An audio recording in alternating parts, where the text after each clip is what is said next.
네, 형사 26부 26년 3월 16일 오후 2시 공판기일 진행하겠습니다. 이 사건은 피고인 여인형, 이진우, 박안수, 곽종근, 문상호 피고인에 대해서 군사법원에서 이첩된 후에 공판 준비기일을 하였고 분리되어서 이첩된 사건을 오늘 병합해서 진행하겠습니다. 병합하는 사건은 2025 고합 1764, 65호 피고인 여인형 이진우 사건, 2025 고합 1766호, 2026 고합 130호 피고인 곽종근 박안수 사건, 2026 고합 11, 12, 13호 피고인 문상호 사건입니다. 오늘 사건은 내란 외환 특검법에 따라서 중계하고 녹음 속기하여 진행하니까 말씀하실 때 마이크에 대고 말씀해 주시면 됩니다. 다만 국가의 안전보장이나 안녕질서를 방해하거나 선량한 풍속을 해할 염려가 있는 때에는 재판의 일부를 중계하지 않을 수 있는데 혹시 오늘 재판 내용에 그런 사유 있으면 말씀해 주십시오. 특검 측에서 요청하는 부분 있으신가요? 네, 먼저 특검 측에서 말씀드리면 내란 중요 임무 종사 사건 관련해서는 특별히 중계에 대해서 이견 없고 다만 피고인 문상호의 범죄 사실 중에 군기 누설 부분이 있어서 오늘 공소 사실 요지 낭독함에 있어서는 최대한 간략하게 할 예정이고 이후 비공개 혹은 중계를 하지 않아야 되는 사유에 대해서 다시 추후에 말씀드리겠습니다. 오늘은 없으십니까? 네, 오늘은 최대한 간략하게 말씀드릴 예정입니다. 예, 증거 갱신 과정에서도 그런 것은 없습니까? 그러한 부분은 오늘 진술하지 않을 예정입니다. 예.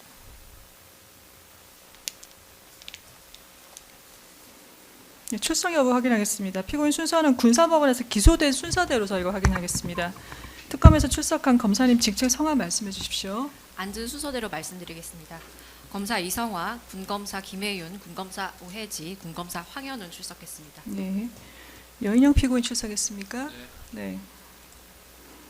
여인형 피고인 변호인 성함 예, 말씀해 노수철 주십시오. 변호사 출석했습니다. 네. 이진우 피고인 출석했습니까? 네. 김인원, 김종수 변호사님.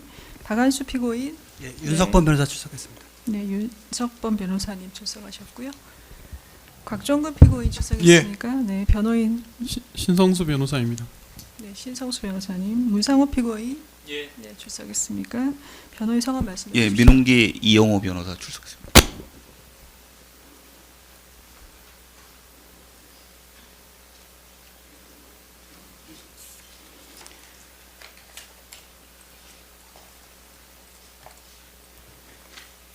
네, 공판 개정 후에 사건이 군사법원에서 이첩되어 재판부 구성원 변경이 있어서 오늘 공판 절차 갱신하겠습니다. 진술 거부권 다시 한번 고지합니다. 피고인들 모두 진술하지 않거나 개개의 질문에 대해서 진술을 거부할 수 있습니다. 본인에게 이익되는 사실을 진술할 수 있고 피고인들의 진술은 유죄의 증거로도 사용될 수 있습니다. 공판 준비 기일에 이진우, 곽종근 피고인은 국민참여재판 의사 없다라고 진술하였습니다. 네. 피고인 여인형, 박안수, 문상호 피고인 이 사건 국민 참여 재판으로 진행하기를 희망하지는 않으시죠? 네. 예. 네. 공판 준비기일에 출석한 이진우, 곽종근 피고인 포함해서 다시 한번 인정신문 하겠습니다. 자리에서 일어나서 간략하게 본인 인적사항 확인하겠습니다. 여인형 피고인 네, 이름과 생년월일 말씀해 주십시오. 네, 여인형입니다. 예. 직업은 어떤 일 하십니까? 네, 현재 무직입니다. 주소 말씀해 주십시오. 네, 구체적으로 말씀해 주시겠습니까? 그 주소를 잘 모르겠어요, 정확하게. 기존 주소하고 변경된 것은 없습니까? 기존 주소요? 아, 변경 안 됐습니다. 네. 최근에 변경된 적은 없으시고요. 예. 등록 기준지 아십니까? 네, 자리에 앉으십시오. 네. 이진우 피고인은 준비기일에서 확인한 내용과 같고 변경된 내용은 없습니까? 없습니다. 예, 자리에 앉으십시오. 박안수 피고인 이름 생년월일 말씀해 주십시오. 네. 직업은 어떤 일 하십니까? 다른 직업이 없습니다.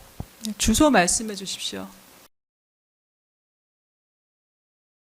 예. 등록 기준지 아십니까? 죄송합니다. 이해를 잘 못하겠습니다. 등록 기준지 아십니까? 아, 과거 본적입니다. 본 적, 예, 알고 있습니다. 네, 자리에 앉으십시오. 곽종근 피고인, 예. 준비일에서 확인한 내용과 같고 변동사항 없으신가요? 주소지가 이번 주에 이사를 합니다. 그래서 주소지가 바뀝니다. 주소 말씀해 주십시오.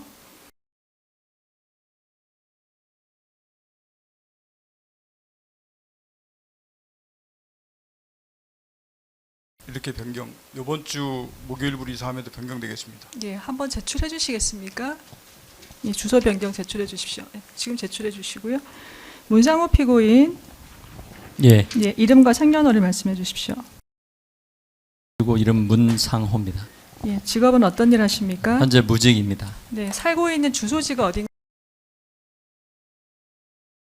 네, 등록 기준지 아십니까?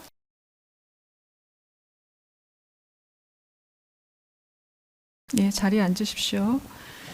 지금 여인영 피고인과 문상호 피고인은 서울구치소에 있습니다.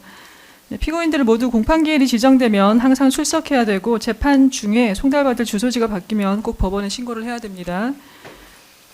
그럼 모두 진술을 하겠습니다. 특검은 준비기일에서 피고인들에 대한 내란 중요임무 종사 직권남용 권리행사 방해의 점 기소한 이후에 군사법원에서 제출한 공소장 변경 신청서는 철회한다고 진술하셨고요. 2026년 3월 9일자로 다시 변경 신청서 제출했습니다. 재판부에서 피고인들 측에 송달을 해드렸는데 피고인들 공소장 변경 신청서 모두 송달 받았습니까? 네. 예. 그러면 특검에서 진술하실 거죠? 예, 공소사실 변경 신청된 대로 지금 모두 사실 진술할 예정인데 네. 먼저 그 전에 간단하게 변경 취지 말씀드리겠습니다. 네, 그러면 공소 사실 동일성이 있는지 포함해서 공소장 변경 신청 취지 말씀해 주십시오. 네, 공소장 변경 관련해서 전체적인 변경 취지와 내용을 간략히 말씀드리겠습니다. 비상계엄 선포에 이르게 된 동기와 비상계엄 준비 상황 등에 대한 내용 관련하여 기소 후 특검 수사 및 재판 진행을 통해 확인된 사실을 보완한 바 우선 재판 과정에서 대통령 경호처가 국방부 검찰단에 이미 제출하여 확보한 비아폰 통화 기록을 통해 대통령 윤석열과 김용현 그리고 피고인 여인영, 피고인 이진우, 피고인 곽종근 사이의 사전 모의 정황과 비상계엄 당시 임무 지시 시각이 확인되어 이를 보완하였습니다. 또한 노상원 수첩과 피고인 여인영 메모 등을 통해 확인된 대통령 취임 이후 비상계엄 준비 및 선포 여건 조성 정황을 추가하였습니다. 아울러 707 특임단의 국회 폭동 관련 기자 포박 및 본관 지하 1층 조명 전원 차단 행위, 방첩사 요청에 따른 국방부 조사본부 수사관 파견, 특정 언론사 단전 단수 시도, 정보사 요원 선발 및 합동수사본부 이수사단 구성 정황, 그리고 경찰 출동 현황 등을 확인된 내용에 따라 구체화하였습니다. 또한 증인신문을 통해 확인된 사실관계를 반영하여 폭동의 일시, 장소, 행위, 태양을 보다 구체화하였고 직권남용 권리 행사 부분도 행위자와 상대방을 특정하는 방식으로 구체화하였습니다. 내란 우두머리 윤석열 사건 공소장도 2026년 1월 7일 변경 허가된 바 있어 이에 맞추어 이 사건 피고인들에 대한 공소 사실도 동일한 취지로 변경한 것입니다. 예. 공소 사실 동일성은 인정된다고 주장하시는 거고요. 맞습니다. 네. 공소장 변경 신청 자체에 대해서 변호인들 의견 있으십니까? 저희는 없습니다. 특별한 의견 없으신가요? 예, 없습니다. 있으십니까? 이진우 피고인 김민원 변호사입니다. 네. 저희들은 공소장 변경 내용에 대해서 대통령 윤석열의 비상계엄 동기 부분, 뭐 제가 주장할 건 아닌데 하여튼 공소장이 변경됐으니까 윤석열 대통령이 어떻게 비상계엄에 이르는지에 대한 부분이 모두 삭제가 됐습니다. 네. 이 부분이 좀 문제가 있어 보이고요. 왜 이걸 했는지에 대해서는 어떻게 규정을 했냐면 권력을 계속 집권하기 위해서로 바꿨거든요. 맨 처음에는 민주당의 어떤 뭐 여러 가지 이런 것 때문에 비상계엄을 선포했다고 했다가 그다음 이번에 공소장은 계속 권력을 장악하기 위해서 이걸 했다 이런 취지로 바꿔놨습니다. 거기에 대해서 좀 약간의 의문이 있고요. 그다음 저희 부분에 대해서는 조금 있다가 여기 검찰에서 공소장 요지를 진술할 겁니까? 네네 하실 예, 겁니다. 예. 그럼 그때 제가 말씀드리겠습니다. 그때 예예예. 지금 먼저 얘기 유지를 말씀 안 드리 제가 말씀 드린 예, 거예요. 그럼 공소장 변경 신청 자체에 대해서는 특별한 의견 더 네, 말씀하지 않으시겠습니까? 내용 자체가 문제라고 생각합니다. 예. 기존 공소장에서 말씀하신 대로 약간의 추가된 사실관계는 있는데 공소 사실 자체는 비상계엄 당시 상황에서 이루어진 피고인들에 대한 내란 중요 임무 종사 등 사건과 관련성이 동일하다고 봐서 공소장 변경 자체는 허가하겠습니다. 특검에서 내란 중요 임무 종사와 직권남용 권리행사 방해 점에 대해서는 변경 신청서에 따라서 진술해 주시고요. 그리고 여인형 피고인의 위증 사건 한 건 추가 있고 문상호 피고인의 경우는 2026 고합 12, 13호 병합 사건이 있습니다. 함께 모두 진술하시겠습니까? 예, 지금 재판장님께서 말씀하신 죄명 순서대로 말씀드리겠습니다. 죄명 순서대로 하시겠습니까? 네. 시간은 얼마 정도 걸리실까요? 45분 정도 소요될 예정입니다. 예. 네, 모두 진술해 주십시오. 지금부터 피고인들에 대한 내란 중요 임무 종사 등 공소사실 요지 진술하겠습니다. 전체 공소사실 중 피고인들 관여 부분 위주로 진술할 예정입니다. PPT를 통해 설명할 내란 중요 임무 종사 부분 공소사실 목차는 아래와 같습니다. 공소장 기재 목차 그대로입니다. 대통령 윤석열은 취임과 함께 대통령실을 용산 국방부 청사로 이전하는 등 군과 밀착되는 여건을 조성하였습니다. 이후 2023년 5월 기준 국정과제 추진을 위한 정부 입법안이 약 35%만 입법되는 등 야당과의 대립이 지속되자 반국가 세력들을 정리하지 않고는 대한민국의 미래가 없다는 발언을 했고, 이에 동조한 국방부 장관 김용현, 노상원과 함께 군 인사 방안과 비상계엄 시 진압군이 될 수 있는 사단들에 대해 논의하였습니다. 대통령 윤석열은 2023년 12월경 노상원 수첩에 기재된 것과 같이 하반기 군 장성 인사를 통해 승진한 국군 방첩사령관 여인영, 육군 특수전사령관 곽종근, 수도방위 사령관 이진우 등을 관저로 불러 격려 만찬을 하였고, 이후 24년 3월경 여인영, 김용현 등과 함께 식사하며 비상대권을 통해 헤쳐나가는 것이 것밖에 방법이 없다, 군이 나서야 되지 않겠느냐라는 취지로 비상계엄의 필요성을 말했고, 이후 4월경 및 5월경에도 여인영, 이진우, 곽종근은 식사를 하며 비상계엄의 현실성에 관하여 논의를 하였습니다. 24년 6월경 김용현은 대통령 윤석열에게 여인영, 이진우, 곽종근, 강우필이 대통령께 충성을 다하는 장군이라고 말하며 군을 통한 비상계엄을 염두에 둔 발언을 하였고, 8월 초순경 윤석열은 김용현, 여인영에게 정치인과 민주노총 관련자들을 언급하며 비상조치권을 사용하여 조치를 해야 한다는 취지로 말했습니다. 대통령 윤석열은 비상계엄에 반대하던 신원식 장관의 후임으로 김용현을 국방부 장관으로 전격 지명하였는데, 더불어민주당에서 김용현을 장관으로 임명해 계엄을 준비하려 하고 있다고 주장하자 대통령실은 근거 없는 괴담이라는 입장을 발표했고, 김용현 역시 우리 군도 안 따를 것 같다라고 답변을 하였으며 이후 장관으로 임명되었습니다. 김용현은 국방부 장관으로 취임한 직후 하급자 폭행 및 직권남용으로 문책성 인사조치가 검토되고 있던 문상호가 정보사령관으로 계속 근무할 수 있도록 지시하였습니다. 노상호는 2024년 9월경 사격, 폭파 등 특수요원을 추천해 줄 것을 지시하여 해당 요원을 추천받았고, 10월 14일 문상호는 김용현으로부터 노상원 장군이 하는 일을 잘 도와주라는 말을 들었으며, 10월 말경 재차 특수부대 요원들을 선발해달라고 노상원이 지시를 하자 그 무렵 문상호에게 대규모 탈북 징후가 있으니 임무 수행을 잘 할 수 있는 인원을 선발하라고 지시하였습니다. 문상호는 10월 29일경 노상원의 지시를 김용현의 지시로 받아들여 장관님께서 오물풍선 등 북한의 상황이 심상치 않아 대비할 필요가 있으니 노상원이 지시하는 대로 특수 임무 수행 요원을 포함한 임무 잘하는 인원들을 선발해서 보고해달라고 지시하였습니다. 대통령 윤석열은 국군의 날 행사 후 김용현, 여인영, 이진우, 곽종근에게 정치인들을 언급하며 잡아오면 총으로 쏴서라도 죽이겠다고 말을 하고 좌익 세력들에 관한 부정적인 발언과 함께 비상대권 행사가 필요하다는 취지로 말을 하였고, 이에 여인영은 10월 27일경부터 11월 15일경까지 포고령 위반, 최우선 검거 및 압수수색, 군 검경 합동수사, 전시 또는 경찰력으로 통제 불가 상황이 와야 함, 이재명, 조국, 한동훈 등의 주요 정치인들의 명단을 메모하는 등 비상계엄을 준비하였습니다. 이후 11월 9일 대통령이 특별한 방법이 아니고서는 해결할 방법이 없다는 취지로 비상계엄 실행에 강한 의지를 드러내자 곽종근과 이진우는 준비 및 출동 태세를 잘 갖추겠다고 말하면서 비상계엄에 동조하며 참여할 것을 구체화하였습니다. 같은 날 노상원은 문상호를 만나 오물풍선 도발에 대응을 하면 계엄이 발생할 수 있다.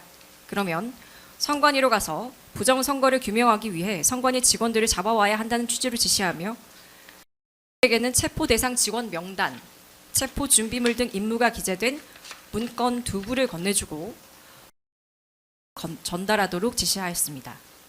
다음 날인 11월 10일 문상호는 장관 보고를 다녀온 뒤 에게 계엄은 통수권자의 결정이니 군인으로서 임무가 부여되면 이를 따라야 하지 않겠나 라며 김용현의 지시를 다시 전달하였습니다. 노상호는 11월 17일 문상호 만나 부정선거와 관련된 놈들을 다 잡아서 족치면 부정선거가 사실로 확인될 것이다. 야구방망이, 케이블타이, 복면 등도 잘 준비해둬라고 지시하며 준비 상황을 점검하였고, 문상호는 11월 19일부터 최종 선발된 요원 40명의 명단을 보고받고 비상계엄 선포 시 임무 등 준비 상황을 의논하였습니다. 11월 24일 김용현은 박근혜 정부 시절 기무사 주도로 작성된 계엄령 문건과 과거 발령된 비상계엄 시의 포고령 등을 참고하여 계엄 선포문, 대국민 담화문, 포고령의 초안을 작성하는 등 비상계엄을 준비하였고, 11월 1일 윤석열과 구체적인 부대 출동 계획을 논의한 뒤 윤석열로부터 계엄 선포문 등 준비를 지시받자 야당의 탄핵 소추안 발의, 주요 정부 예산안 삭감, 특검법 발의 등을 종북 반국가 행위로 규정하고 이러한 세력의 척결을 위한 비상계엄을 선포한다는 취지의 대국민 담화문과 일체의 정치활동을 금지하고 이를 위반할 경우 체포, 구금하는 등의 내용이 담긴 포고령 등 초안을 보고하였으며 윤석열의 보완 지시 등을 거쳐 수정된 문건을 12월 2일 재차 보고하여 대통령 윤석열로부터 이를 승인받았습니다. 그 과정에서 김용현은 윤석열의 지시에 따라 국회에 전입되는 예산 차단, 국가 비상입법기구 예산 편성 등 기재부 장관 최상목이 조치할 사항, 국회 및 민주당사 봉쇄, 5개 언론사 단전 단수 등 행안부 장관 이상민과 경찰청장 조지호 등이 조치할 사항 등이 담긴 문건도 각별로 준비하였습니다. 위와 같은 상황에서 김용현은 11월 30일 여인영에게 대통령 윤석열이 비상계엄 실행을 결정하였음을 알려주면서 국회를 계엄군이 통제하고 선관위 부정선거 자료를 확보하면 국민들이 찬성할 것이라고 말하고 이후 5시간 동안 비상계엄의 구체적인 실행 방안을 논의하였는데 여인영은 12월 1일 방첩사 1처장 부대대기를 명령하였습니다. 이후 여인영은 12월 2일과 3일 방첩수사단장 김대우 주도의 반국가 세력 수사본부 운용 및 합동체포조 운용 등과 같은 내용의 메모를 하는 등 구체적인 준비사항을 정리하였습니다. 또한 김용현은 윤석열과 부대 출동 계획을 논의한 12월 1일 곽종근에게 계엄 상황이 발생하면 국회, 중앙선관위, 민주당사 등의 특전사 부대를 투입시켜 시설을 확보하라고 지시하였고, 같은 날 이진우는 대통령의 대국민 담화가 실시되었을 때와 김용현이 전군 주요 지휘관 화상회의를 종료하였을 때를 각 기준으로 수방사가 실행할 임무 등을 정리해 김용현에게 보고하였는데, 특히 해당 내용에는 수호신 TF를 출동시키고 국회의사당 등의 병력을 세밀 배치하며 서울시장 및 경찰청장과 공조 통화를 실시하겠다는 내용도 포함되어 있었습니다. 그러나 본 비상계엄 선포 사유들은 헌법 및 계엄법상 비상계엄을 선포할 수 있는 요건에 해당하지 않고 군과 경찰을 동원하여 국회를 봉쇄하고 정당 장악을 시도하고 국회의원 등 주요 인사와 선관위 관계자들을 영장 없이 체포 구금하고 영장 없이 선관위 자료를 압수하려고 하였으며 국가 비상입법국유를 창설하는 등 헌법기관인 국회와 선관위의 권능 행사를 불가능하게 하려 하였고 헌법상 보장되는 정당제도와 헌법기관인 정당제도와 의회제도를 부인하고 영장주의 등 헌법과 형사소송법의 기능을 소멸시킬 목적, 즉 국헌을 문란하게 할 목적으로 폭동을 일으키기로 모의한 것입니다. 다음으로 주요 군, 경찰의 비상계엄 선포 전 상황을 말씀드리겠습니다. 먼저 육군 특수전사령부의 상황입니다. 특전사는 평시에는 테러 진압, 전시에는 적진 침투 및 표적 제거 등의 임무를 맡고 있습니다. 예하 부대는 이와 같습니다. 곽종군은 12월 1일 김용현으로부터 계엄 상황이 발생하면 국회, 선관위, 민주당사, 여론조사 꽃에 부대를 투입시켜 시설을 확보하라는 지시를 받자 예하 부대의 특성과 지리적 접근성 등을 고려해 부대별 투입 계획을 세우고 제1공수특전여단장에게 영내 훈련을 지시하였습니다. 대통령 윤석열은 12월 2일 비화폰으로 곽종군에게 전화를 걸어 며칠 이후로 준비되면 보자 라고 말했고 김용현은 전화를 건네받아 내일 보자 라고 말하였습니다. 이에 곽종군은 12월 3일 오전부터 참모장 등 간부들에게 상황이 심각함을 알리며 대비태세를 철저히 할 것을 지시했고 항공단장 김세훈에게는 불시에 헬기 출동이 있을 수 있으니 대비하라고 하였으며 707 특임단장 김현태에게는 부대원들을 비상 소집하여 작전복을 착용하고 훈련 준비를 하라고 지시하였고 이후 헬기 이착륙장의 정비를 지시한 바 각 부대원들은 작전복을 착용하고 소총, 권총 등 무기를 소지한 상태에서 즉시 헬기에 탑승할 수 있도록 준비하는 등 예하 부대가 출동 준비 태세를 모두 갖추게 되었습니다. 이후 김용현이 21시 48분경 곽종군에게 1, 20분 뒤에 상황 발표가 있다. 상황 발생 시 병력을 출동시키라고 지시하자 곽종군은 707 특임대와 작전 항공단에게 출동 준비를 하도록 지시하였습니다. 다음으로 정보사령부입니다. 10월 14일 김용현이 문상호에게 노상원의 일을 잘 도우라고 지시한 무렵부터 10월 29일경 문상호가 요원 명단을 보고할 것을 지시한 것은 앞서 설명한 바와 같습니다. 이후 11월 5일 문상호는 다음 주쯤 중요한 일이 있으니 추천 인원들의 휴가 계획을 알아볼 것을 재차 지시했습니다. 이후 노상원이 11월 9일 문상호에게 계엄 선포 시 합동수사본부가 구성되면 본인이 단장이 될 것인데 부정선거를 규명하기 위해 선발해둔 인원들을 선관위에 데리고 가 직원 30여 명을 체포해 와야 한다고 설명하며 관련 문건을 전달한 사실, 다음 날 문상호 장관님 지시로 중앙선관위에 들어가야 된다고 말한 사실, 노상원이 11월 17일 체포 준비 상황을 점검하였고 문상호는 장관님 지시를 따라야 한다고 말한 사실 역시 앞서 설명한 것과 같습니다. 그리하여 11월 19일 문상호는 로부터 최종 명단을 보고받고 조별 임무 등을 논의하였으며 이 명단을 노상원에게 전달하였습니다. 이후 11월 1일 노상원은 문상호에게 계엄 상황이 발생하면 선발대를 보내서 선관위 서버실을 확보하고 추가 인원을 투입해 선관위 체포 대상 직원들을 한쪽으로 모아두라고 지시하였습니다. 노상호는 12월 3일 10시경 문상호에게 이번 주 중 임무가 있을 것이라고 알려주었고 이에 문상호는 계획처장 작전과장에서 인원을 선발하고 전투복 등을 준비할 것을 지시하였으며 노상원이 저녁 21시에 과천청사 일대에서 대기하라고 지시하자 문상호는 선관위 과천청사의 전산실을 확보할 임무를 알려주었고 21시경 선관위 과천청사 인근에서 대기하였습니다. 같은 날 문상호는 추천한 요원들을 20시까지 소집할 것을 지시하여 33명이 소집되자 집결한 요원들에게 22시경 비상계엄이 선포될 것이고 명령이 하달되었으니 수행만 하면 된다. 정보사 부대원 10명이 선관위 인근에 나가 있다는 것을 알려주었습니다. 다음은 국군 방첩사입니다. 방첩사는 군사보안, 군방첩, 정보수집 등의 임무를 하는 부대로서 방첩부대와 정보보호부대를 두고 있습니다. 여인형은 북한 오물풍선 상황이 심각하다는 이유로 11월경부터 지속적으로 통신 대기를 철저히 할 것을 수호에 지시했고 또 부대 대기를 지시하던 중 12월 3일 중앙선관위와 여론조사 꽃의 위치를 확인해 볼 것을 지시하고 곽종군과 통화하여 각 위치를 확인하였으며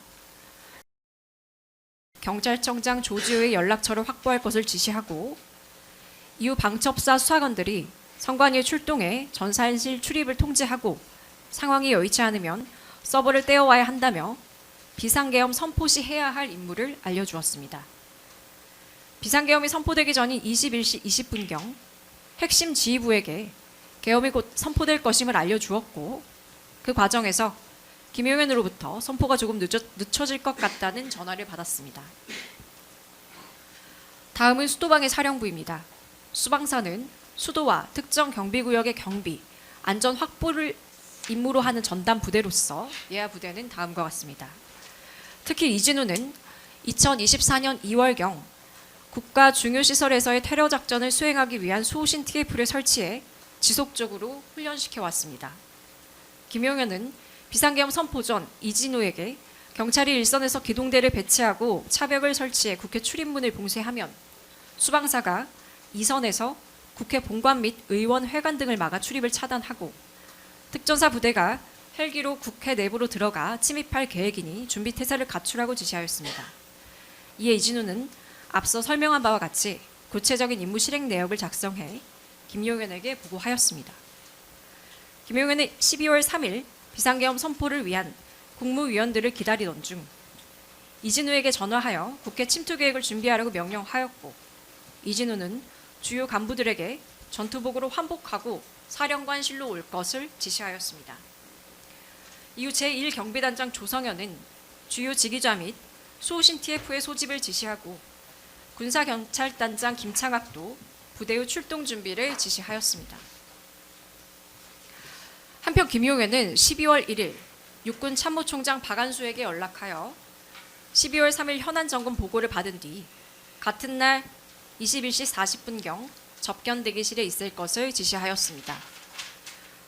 다음으로 비상계엄 선포에 대해 설명하겠습니다. 비상계엄은 전시, 사변 또는 이에 준하는 국가 비상사태로 사회 질서가 극도로 교란되어 행정 및 사법 기능의 수행이 현저히 곤란할 경우에 수행할 수 있습니다. 비상계엄의 절차는 이와 같고 특히 중요한 것은 반드시 국무회의 심의를 거쳐야 하며 국회에 통고하여야 한다는 것입니다. 대통령 윤석열과 김용현이 비상계엄을 선포한 이유인 야당의 쟁점 법안 단독 처리, 간첩법 개정 반대, 정권 퇴진 집회, 고위공직자 탄핵, 정부 주요 사업 예산 삭감, 선관위의 부정선거 의혹 등은 헌법과 계엄법에서 정하고 있는 비상계엄 선포 요건에 해당하지 않습니다. 또한 법령상 국무총리의 건의 절차, 시행 지역의 공고, 계엄 사령관의 임명 절차, 문서주의, 부서 등 각종 절차 또한 전혀 지켜지지 않았습니다. 그럼에도 비상계엄 선포 직후 김용현은 전군 주요 지휘관 회의를 개최하여 대통령님의 뜻을 받들어 임무명령을 하달한다. 불응하면 항명죄로 다스리겠다고 말한 뒤 수방사와 특전사는 기 지시된 사항을 준비되는 대로 이행하라고 지시하고 육군 참모총장 박안수를 계엄 사령관으로 임명하여 계엄 상황실을 설치할 것을 지시하였습니다. 이후 김용현은 박안수에게 포고령을 주며 발령할 것을 명령하였고 이에 박안수는 포고령을 발령하였는데 그 내용은 이와 같습니다. 위와 같은 포고령은 국회의 기능을 정지시켜 사실상 폐지하는 것과 같고 헌법상 언론, 출판, 집회, 결사의 자유와 직업의 자유를 침해하고 영장주의를 배제하는 것이었습니다. 이후 김용현은 931을 합동수사본부 2수사단장으로 방정환을 부단장, 수사 2부장, 수사 3부장으로 각각 임명하고 수사 1부에 군사경찰 23명, 수사 2, 3부에 정보사 요원 각 20명을 임명한다는 인사 발령을 낼 것을 지시했으나 오영대가 이를 작성할 수 없다고 보고해서 발령되지 못했습니다. 박안수는 계엄사령부 2실 8처의 실장 등 직책을 맡을 육군본부 소속 인원들을 구성 및 이동을 지시했고 육군본부가 이를 구성하자 박안수는 12월 4일 3시 3분경 합동참모본부로 이동을 지시하였습니다. 또한 기조실장 이재식은 합동참모본부 전원에게 계엄사를 구성할 인원의 소집을 명하였습니다. 다음으로 구체적인 폭동행위에 대해 설명하겠습니다. 이 중 경찰 인력 동원 부분은 생략하되 경찰이 수방사에 대한 국회의 진입을 허용한 부분만 언급하겠습니다. 이진우는 비상계엄 선포 담화를 확인한 후 서울경찰청장 김봉식에게 전화하여 계엄군이 국회로 출동할 것을 알리며 수방사 대테러 특임대의 국회 진입을 협조해달라고 요청했고 이에 따라 해당 내용이 무전을 통해 각 기동대에 하달되었으며 3, 4문 쪽으로 계엄군 100여 명이 진입할 수 있게 하였습니다. 김용윤은 전군 주요 지휘관 회의 상황에서 이진우에게 별도로 전화하여 수방사 병력과 함께 국회로 출동해 국회를 봉쇄하고 비상계엄 해제 요구한 의결을 저지할 것을 지시하였고 이에 이진우는 제3호 특임대대의 출동 준비 상황을 직접 확인한 뒤 먼저 출발할 것임을 알리며 현장에서 임무를 주겠다고 지시하였습니다. 이에 따라 제3호 특임대대 선발대는 00시 24분경 국회 담을 넘어 진입을 완료했고 후발대는 01시 03분경 국회 담을 넘어 진입을 완료했습니다. 제2특임대대 선발대는 국회 일문 근처에 도착했으나 시민들이 버스를 포위하여 국회 진입에 실패했고 후속 부대는 01시 04분경 서강대교 북단에서 대기하였습니다. 군사경찰단 선발대는 00시 04분경 국회 인근에 도착했고 이후 이진우로부터 담을 넘어 안으로 들어가 통제에 따르지 않는 사람이 있다면 체포해서 밖으로 내보내라는 지시를 받아 01시 35분경 담을 넘어 국회 경내로 진입하였으며 후속 부대는 01시 46분경 담을 넘어 국회 경내로 진입하였습니다. 이와 같은 상황에서 대통령 윤석열은 국회의원들이 본회의장에 집결하던 23시 33분경부터 이진우에게 상황을 확인하였는데 이진우가 사람이 많아서 들어갈 수 없다고 하자 4명이 1명씩 들쳐 업고 나오라고 해 아직 못 갔냐 총을 쏴서라도 문을 부수고 들어가서 끌어내라고 지시하였습니다. 이후 윤석열은 비상계엄 해제 요구안이 가결된 이후인 01시 13분경에도 이진우에게 전화하여 국회의원이 실제로 190명이 들어왔다는 것은 확인도 안 되는 거고 해제됐다 하더라도 내가 2번, 3번 계엄령 선포하면 되는 거니까 계속 진행해 라고 지시하였고 김용현도 이를 신속히 이행할 것을 명령하였습니다.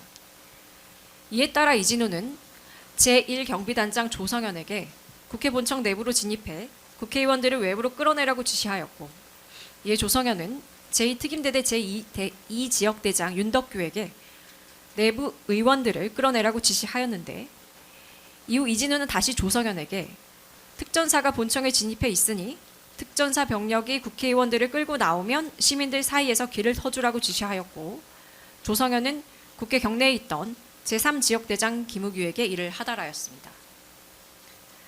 다음은 특전사 병력의 국회 진입 및 비상계엄 해제 방해 시도를 설명하겠습니다. 김용현으로부터 상황 발생 시 병력 출동을 지시받은 곽종근은 제1공수여단장 이상현에게 국회와 민주당사, 특히 국회의사당과 의원회관으로 병력을 출동시켜 건물을 봉쇄하도록 지시하였습니다. 이후 대국민 담화를 시청한 곽종근은 항공단장 김세훈에게 특전사로 출동할 것을 지시했고 707 특임단장 김현태에게는 헬기에 탑승해 국회로 출동할 것을 지시하였습니다. 또한 곽종근은 전군 주요 지휘관 회의에서 김용현으로부터 기준비된 사항을 이행하라는 지시를 듣자 예하 부대장들과의 화상회의에서 자신의 계획을 기재한 수첩을 보며 소총과 공포탄, 테이저건, 케이블 타이, 비화폰을 소지하고 전투용 마스크를 착용하여 국회 및 민주당사로 즉시 출동할 것을 지시하였으며 이에 따라 삼공수 특전 연안장에게는 성관이 과천청사 수원 선거연수원으로 구공수 여단장에게는 성관이 관악청사 및 여론조사 꽃으로 각 출동할 것을 지시했으며 그 밖의 부대는 주둔지에서 대기하며 준비태세를 갖출 것을 지시하였습니다. 항공단장 김세훈은 22시 49분경 수방사에 비행 제한구역 R75에서의 헬기 비행 승인을 요청하며 특전사료 헬기 12대를 출동시켰고 707 특임단장 김현태는 특전사에 도착한 헬기에 실탄을 적재하고 무장한 군인 95명과 함께 탑승하여 23시 22분경 국회로 출동하였습니다. 이후 곽종군은 김현태에게 국회에 도착하면 우선 본회의장을 차단해 국회의원이 진입할 수 없게 하라고 지시하였고, 이에 김현태는 출동 중인 부대원들에게 본회의장을 막는 것이 우선이다. 본회의장 안으로 진입하려는 국회의원이 있을 테니 출입문부터 우선 차단하라고 지시하였습니다. 이 과정에서 헬기가 서울 상공 진입을 승인받지 못하여 대기 중인 사실을 알게 된 곽종군은 이진우에게 직접 헬기 진입을 승인해 줄 것을 요청하는 한편 참모장 등을 통해 계엄사령관 박안수의 헬기 진입 승인을 받아 헬기가 국회로 향할 수 있도록 조치하였습니다. 한편 이상현은 23시 57분경 제1대대 병력 136명을 00시 22분경 제2대대 병력 129명을 무장시켜 국회로 출동시켰고, 유사시 활용할 수 있도록 실탄 5만여 발을 수송 차량에 적재해 즉시 공급할 수 있도록 준비하였습니다. 23시 49분경 김현태 등 707 특임단이 탄 헬기가 국회 후면 운동장에 도착해 김현태 등 1지역대가 후문으로 가 봉쇄를 시도하였으나 이를 저지하는 국회 인력과 몸싸움을 벌였고, 후문 밖으로 나와 청테이프로 출입문 손잡이를 휘감아 고정시켜 외부의 진입을 차단한 다음 국회 정문 쪽으로 이동하여 그곳을 봉쇄하고자 하였으나 국회 관계자, 기자 등 수백 명으로부터 큰 저항을 받게 되어 실패하고 30분간 대치 상태로 있게 되었습니다. 위와 같은 과정에서 1지역대 소속 부대원들은 당시 상황을 취재 중이던 기자가 휴대전화로 촬영하는 것을 발견하고 휴대전화를 빼앗은 뒤 건물 외벽으로 끌고 가 케이블 타이로 포박을 시도하는 등 10분간 기자를 붙잡고 있다가 영상을 삭제한 다음 풀어주기도 하였습니다. 00시 22분경 국회 인근에 도착한 제1공수 여단장 이상현은 이진우로부터 담을 넘어 진입하라는 지시를 받자 제1대대장 김영기, 제2대대장 반효민에게도 담을 넘어가 본관에서 의원들을 다 끄집어내라고 지시하여 위 각 부대는 00시 31분경 및 00시 47분경 경찰의 협조를 받아 담을 넘어 각각 국회 경내로 진입하였습니다. 23시 50분경 국회 상황을 지켜보던 김용현은 출동한 병력만으로는 국회 봉쇄가 어렵다고 판단하여 추가 병력을 보낼 것을 곽종군에게 지시하였고, 곽종군은 즉시 국회에서 특전사료 헬기를 복귀시켜 707 특임단을 추가로 국회에 수송하도록 지시했습니다. 이에 따라 추가 병력 101명이 기존에 출동했던 96명과 합류하게 되었습니다. 국회의원 상당수가 본회의장에 집결하고 시민들의 저항으로 국회 봉쇄가 어렵게 되자 대통령 윤석열은 00시 31분경 의결 정족수가 안 채워진 것 같으니 빨리 국회 안으로 들어가서 의사당 안에 있는 사람들을 데리고 나와라. 문짝을 도끼로 부수고서라도 안으로 들어가서 다 끄집어내라고 지시하였고, 이에 곽종근은 707 특임단장과 제1공수 여단장에게 각각 국회의원들이 본회의장 안으로 들어가지 못하게 막아라. 안 되면 본회의장에서 국회의원들을 끌어내라. 진입을 막는 사람들에 대해서는 공포탄과 테이저건의 사용도 고려하라. 전기라도 차단하라고 지시하였습니다. 이에 707 특임단장 김현태는 국회의사당 우측면으로 이동해 망치와 소총, 총구로 유리창을 깨고 국회의사당 내부로 침투하였으며, 그 과정에서 취재진의 촬영용 사다리를 빼앗고 진입을 막는 국회 직원들과 몸싸움을 벌였고, 본회의장으로 진입하려 하였으나 당직자들이 소화기를 분사하고 소파 등으로 복도를 막아 진입에 실패하였습니다. 이후 본회의장 진입이 불가능해지자 전원을 차단할 목적으로 지하 1층으로 이동하여 분전함 스위치를 내려 지하 1층을 소등하고 외부로 통하는 출입문을 케이블 타이와 소방 호스로 시정하려고 시도하였습니다.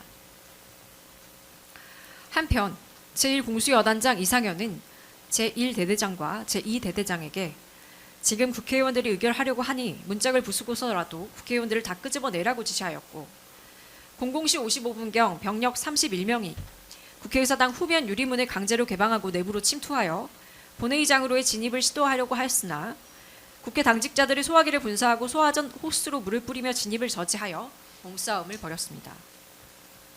다음으로 국회의원, 정치인 등 주요 인사에 대한 반국가 세력 합동 체포조 편성 및 운영에 관한 공소사실입니다. 여인영은 비상계엄 선포 직후 김용현으로부터 주요 인사 10여 명에 대한 체포 및 국회 출동을 명령받자 조지호에게 체포단 명단을 알려주며 수사요원 100명을 지원해달라, 경찰이 위치를 확인해달라고 요청하였고, 이후 국방부 조사본부장 박헌수에게도 조사본부 소속 수사관 100명의 지원을 요청하였으며, 방첩수사단 김대우에게는 경찰청과 국방부에서 각 100명씩 오기로 했으니 합동수사본부를 구성하고 14명을 신속하게 체포하여 수방사 벙커로 이송하라고 지시하였으며, 국정원 1차장 홍장훈에게도 연락하여 체포 대상자들의 소재를 파악해 줄 것을 요청하였습니다. 이에 따라 방첩수사단 구민회는 국수본 이현일과 통화하여 경찰 100여 명, 호송차 20대를 보내주고 이재명 한동훈에 대한 체포조를 편성해야 되니 경찰관을 국회로 보내달라고 요청하였으며, 국수본은 서울청과 협의하여 서울청 광역수사단은 각 대별 수사인력 104명의 명단을 정리하고 이 중 81명이 사무실에서 대기하였습니다. 이현일로부터 방첩사의 체포조 지원 인력 요청을 받고 보고받은 국수본 수사기획 담당관 윤승영은 해당 내용을 조지호에게 보고했고, 조지호의 승인을 받아 방첩사의 명단을 송부해 줄 것을 지시하였습니다. 이후 국수본 이현일은 영등포서에 체포조를 인솔할 형사 10여 명을 요청하였고, 해당 명단을 방첩사 수사관 구민회에게 전송하였습니다. 명단을 전송받은 구민회는 국회로 이미 출동해 있던 방첩사 소속 체포조 조장들에게 국회 앞 수소충정소에서 경찰관들을 만나 체포 임무를 수행할 것을 지시하였으나 주변에 모인 시민들로 인해 체포조가 차량에서 내리지 못하여 결국 합류하지 못하였습니다. 한편 여인영은 23시 52분경 재차 박헌수와 김대우에게 가용 인원을 즉시 국회로 보낼 것을 지시했고, 이에 박헌수는 수사관 10명을 우선 국회로 이동시킬 것을 지시했습니다. 위와 같은 준비 과정에서 국방부 조사본부 정승기, 김성곤, 평광철 등은 국회 폐쇄 찌라시가 돌고 있다, 국회 계엄 해제 의결을 막기 위해 의원 체포조 가동, 국회의원 체포하고 감금하겠군요, 150명 소집 못되게요 라는 등의 메시지를 수신했고, 그와 같은 방안이 담긴 기무사 계엄 대비 문건 파일도 전달받았습니다.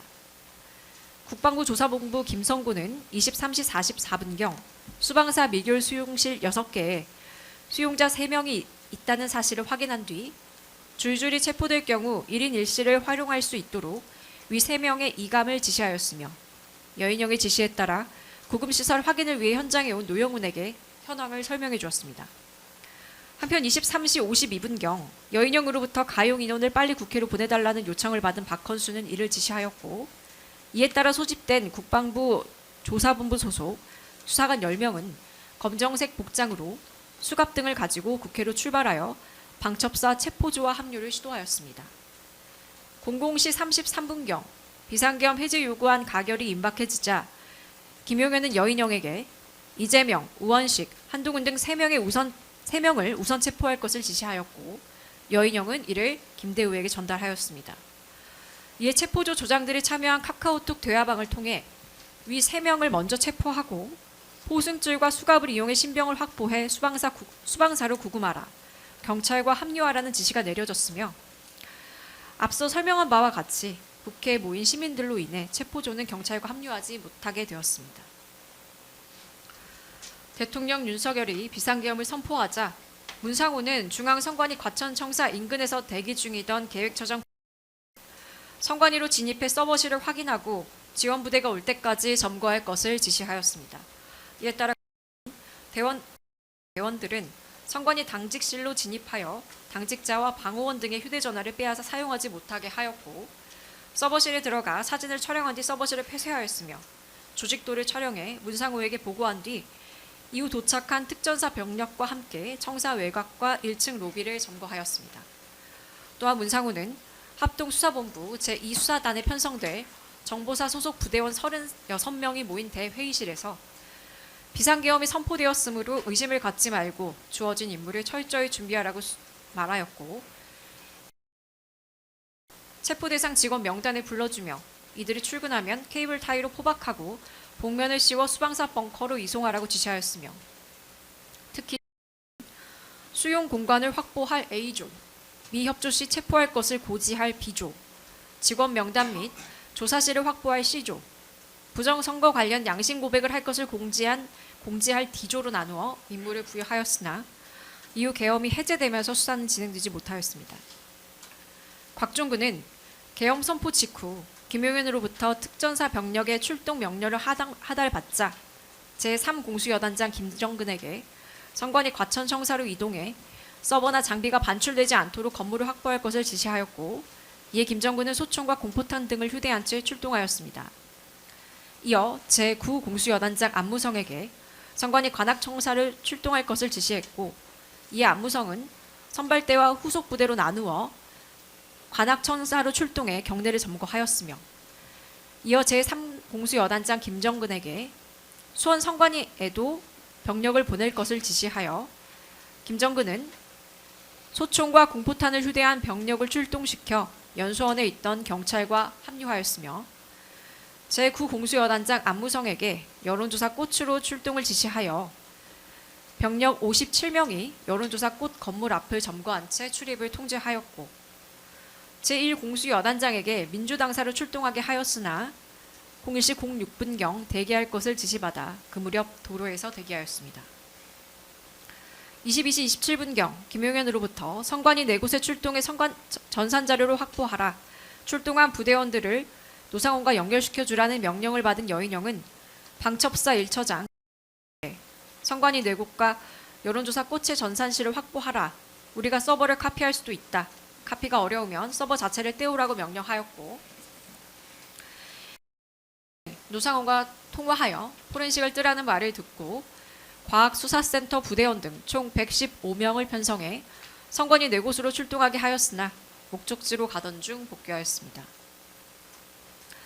이후 01시 03분경 재석 국회의원 190명의 만장일치로 계엄 해제 요구 결의안이 가결되었는 바, 본건 피고인들은 윤석열, 김용현 등과 순차 공모하여 국회를 봉쇄하고 선관위 등을 장악하며 위법한 포고령에 근거하여 국회의원 등 주요 인사 및 선관위 직원들을 영장 없이 체포 구금하고 영장 없이 선관위 자료를 압수하여 부정선거 증거를 확보하며 병력을 국회에 침투시켜 비상계엄 해제 요구안 의결을 저지하고 국회를 무력화시킨 뒤 국가 비상입법기구를 창설하여 헌법상의 국민주권제도, 의회제도, 정당제도, 선거관리제도, 사법제도 등 자유민주적 기본질서를 파괴하려는 국헌문란의 목적으로 방첩사, 특전사, 수방사, 정보사 소속 군인 1,600여 명과 경찰 약 3,800여 명을 동원하여 한 지역의 평온을 해하는 폭동을 일으켰습니다.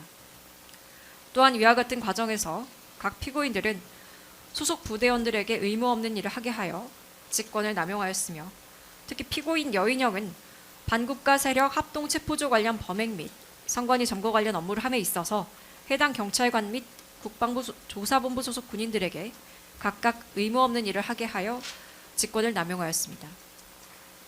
계속해서 피고인 여인영의 위증 공소사실 요지 말씀드리겠습니다. 형법 제152조 제1항, 제37조, 제38조 위증 사건입니다. 먼저 헌법재판소 위증으로 피고인은 2025년 2월 4일 헌법재판소 대통령 윤석열 탄핵 사건의 증인으로 출석하고 선서한 후 서버를 떼오라, 서버를 카피해라 라는 지시를 했다는 것은 말이 안 된다 라는 취지로 증언하였으나, 실제로는 2024년 12월 3일 23시 55분경 서버를 카피하고 카피가 안 되면 서버를 떼어오라 라는 지시를 한 사실이 있고, 둘째로 군사법원 위증. 피고인은 2025년 5월 13일 10시경 중앙지역 군사법원에서 이진우 등 내랑 임무 종사 등 사건에 증인으로 출석하고 선서한 후 서버를 떼오라, 서버를 카피해라 라는 지시를 했다는 것은 말이 안 되고, 경찰청장 조지호에게 선관위에 방첩사 병력이 투입될 것이라는 사실을 말한 적이 없다 라는 취지로 두 가지 사항을 증언하였으나, 실제로는 앞서 봤듯 에게 서버 카피 및 떼오라는 지시를 한 사실이 있고, 또한 2024년 12월 3일 22시 30분경 조지호와 통화하며 선관위 관악청사 등의 방첩사 병력이 들어갈 것이다 라는 말을 한 사실이 있는 바, 이로써 피고인은 자신의 기억에 반하는 허위의 진술을 하여 위증하였다 라는 것입니다.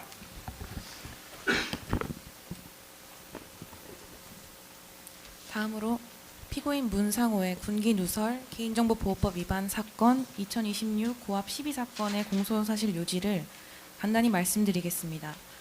앞서 내란 중요 임무 종사 등 사건의 공소사실 요지에서 설명해드린 것과 같이 피고인 문상호는 노상원의 요청을 받아 2024년 10월 중순경 정보사 김모 대령과 정모 대령에게 특수임무 수행 요원, 속칭 HID 요원을 포함하여 임무를 수행할 정보사 요원을 각 선발하도록 지시하였고, 위 김모 대령과 정모 대령은 2024년 10월 중순경부터 2024년 11월 19일경까지 사이에 정보사 요원의 인적사항이 담긴 명단을 작성한 후 피고인 문상호와 노상원에게 전달하였습니다.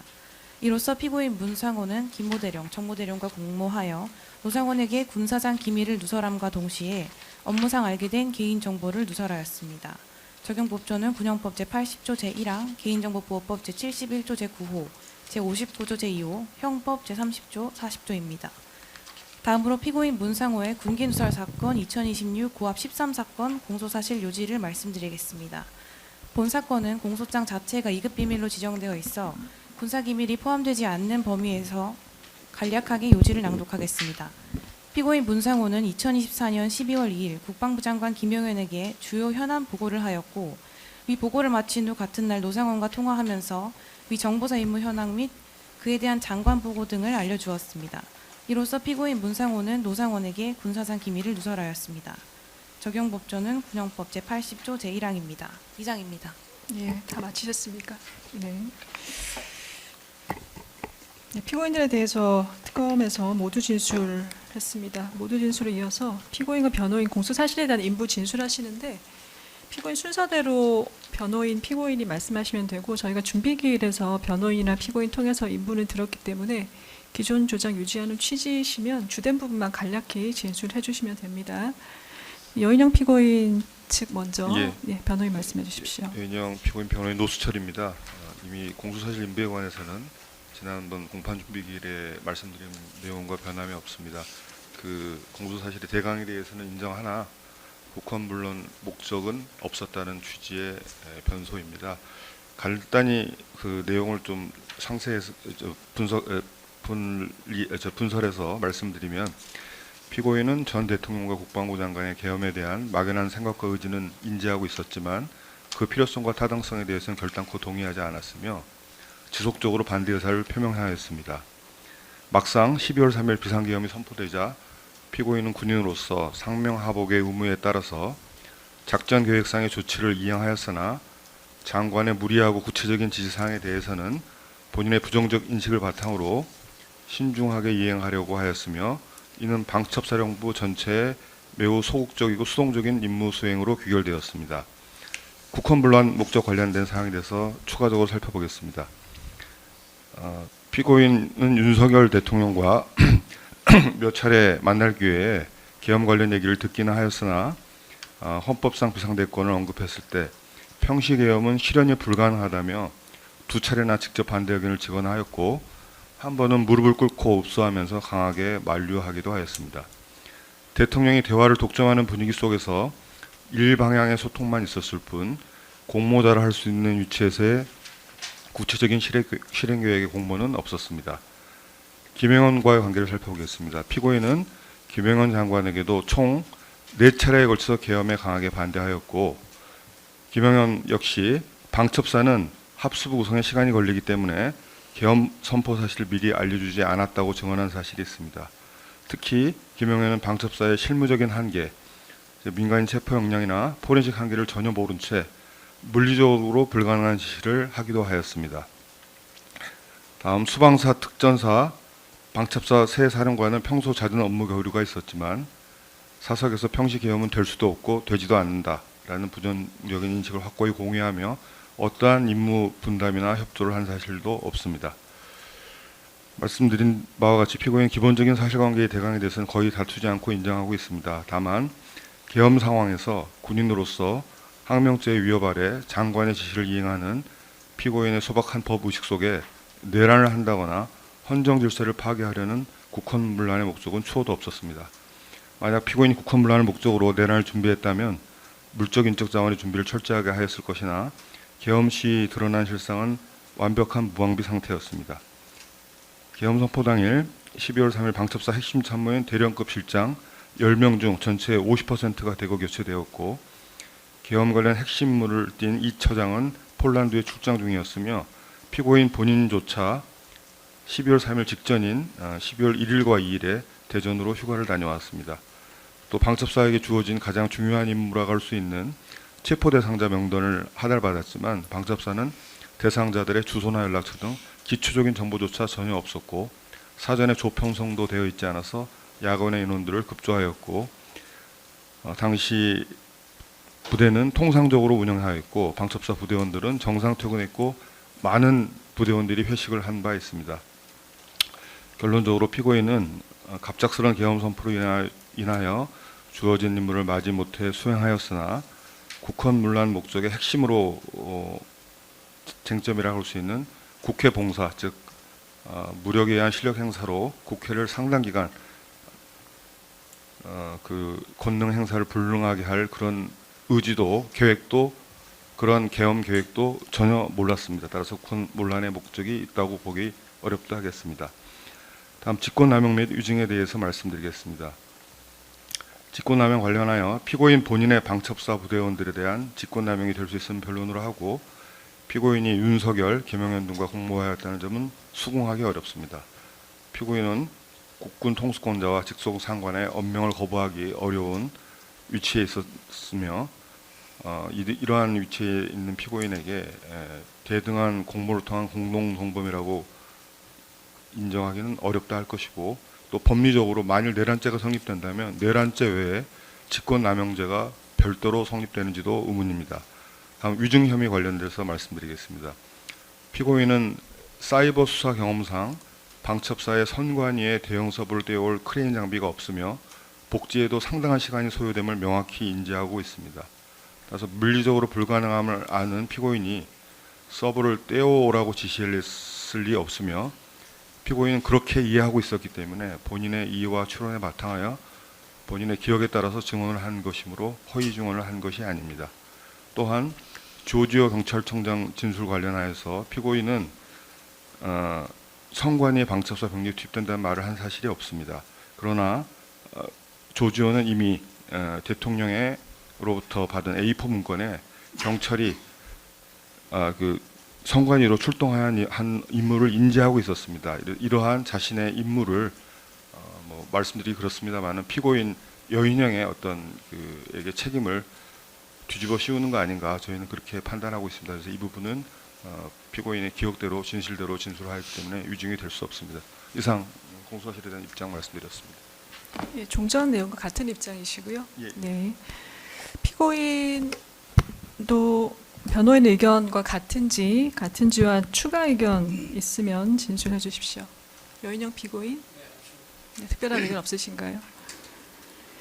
이준우 피고인 변호인 말씀해 주십시오.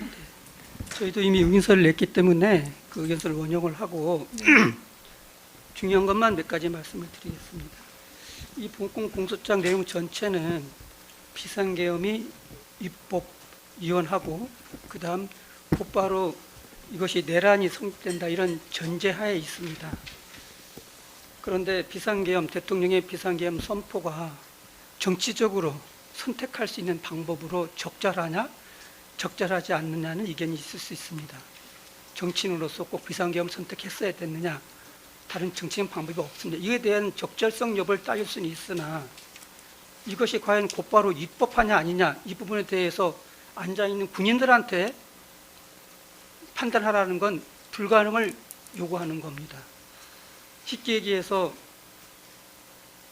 비상계엄 선포문을 보고 이게 쉬운 문제도 아니고 갑자기 이걸 보고 비상계엄 선포가 입법하냐 입법하지 않느냐 그래서 입법하니까 당신이 출동하면 안 된다 이런 취지 전제가 깔려 있는데 그것을 군인들한테 요구한 건 말이 안 된다고 생각합니다. 더더군다나 비상계엄 입법위원하다고 해서 곧바로 그것이 내란이 된다고는 아무도 말을 하지 못합니다.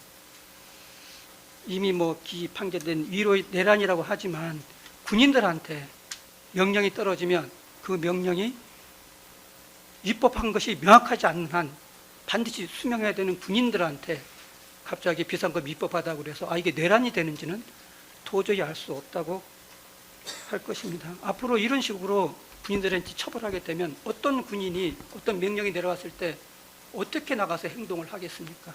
예를 들어 북한이 지금 내려왔다 해도 그것을 확인해 보고 병력을 출동시키지 그에 대해서 어떤 군인이 출동을 하겠습니까?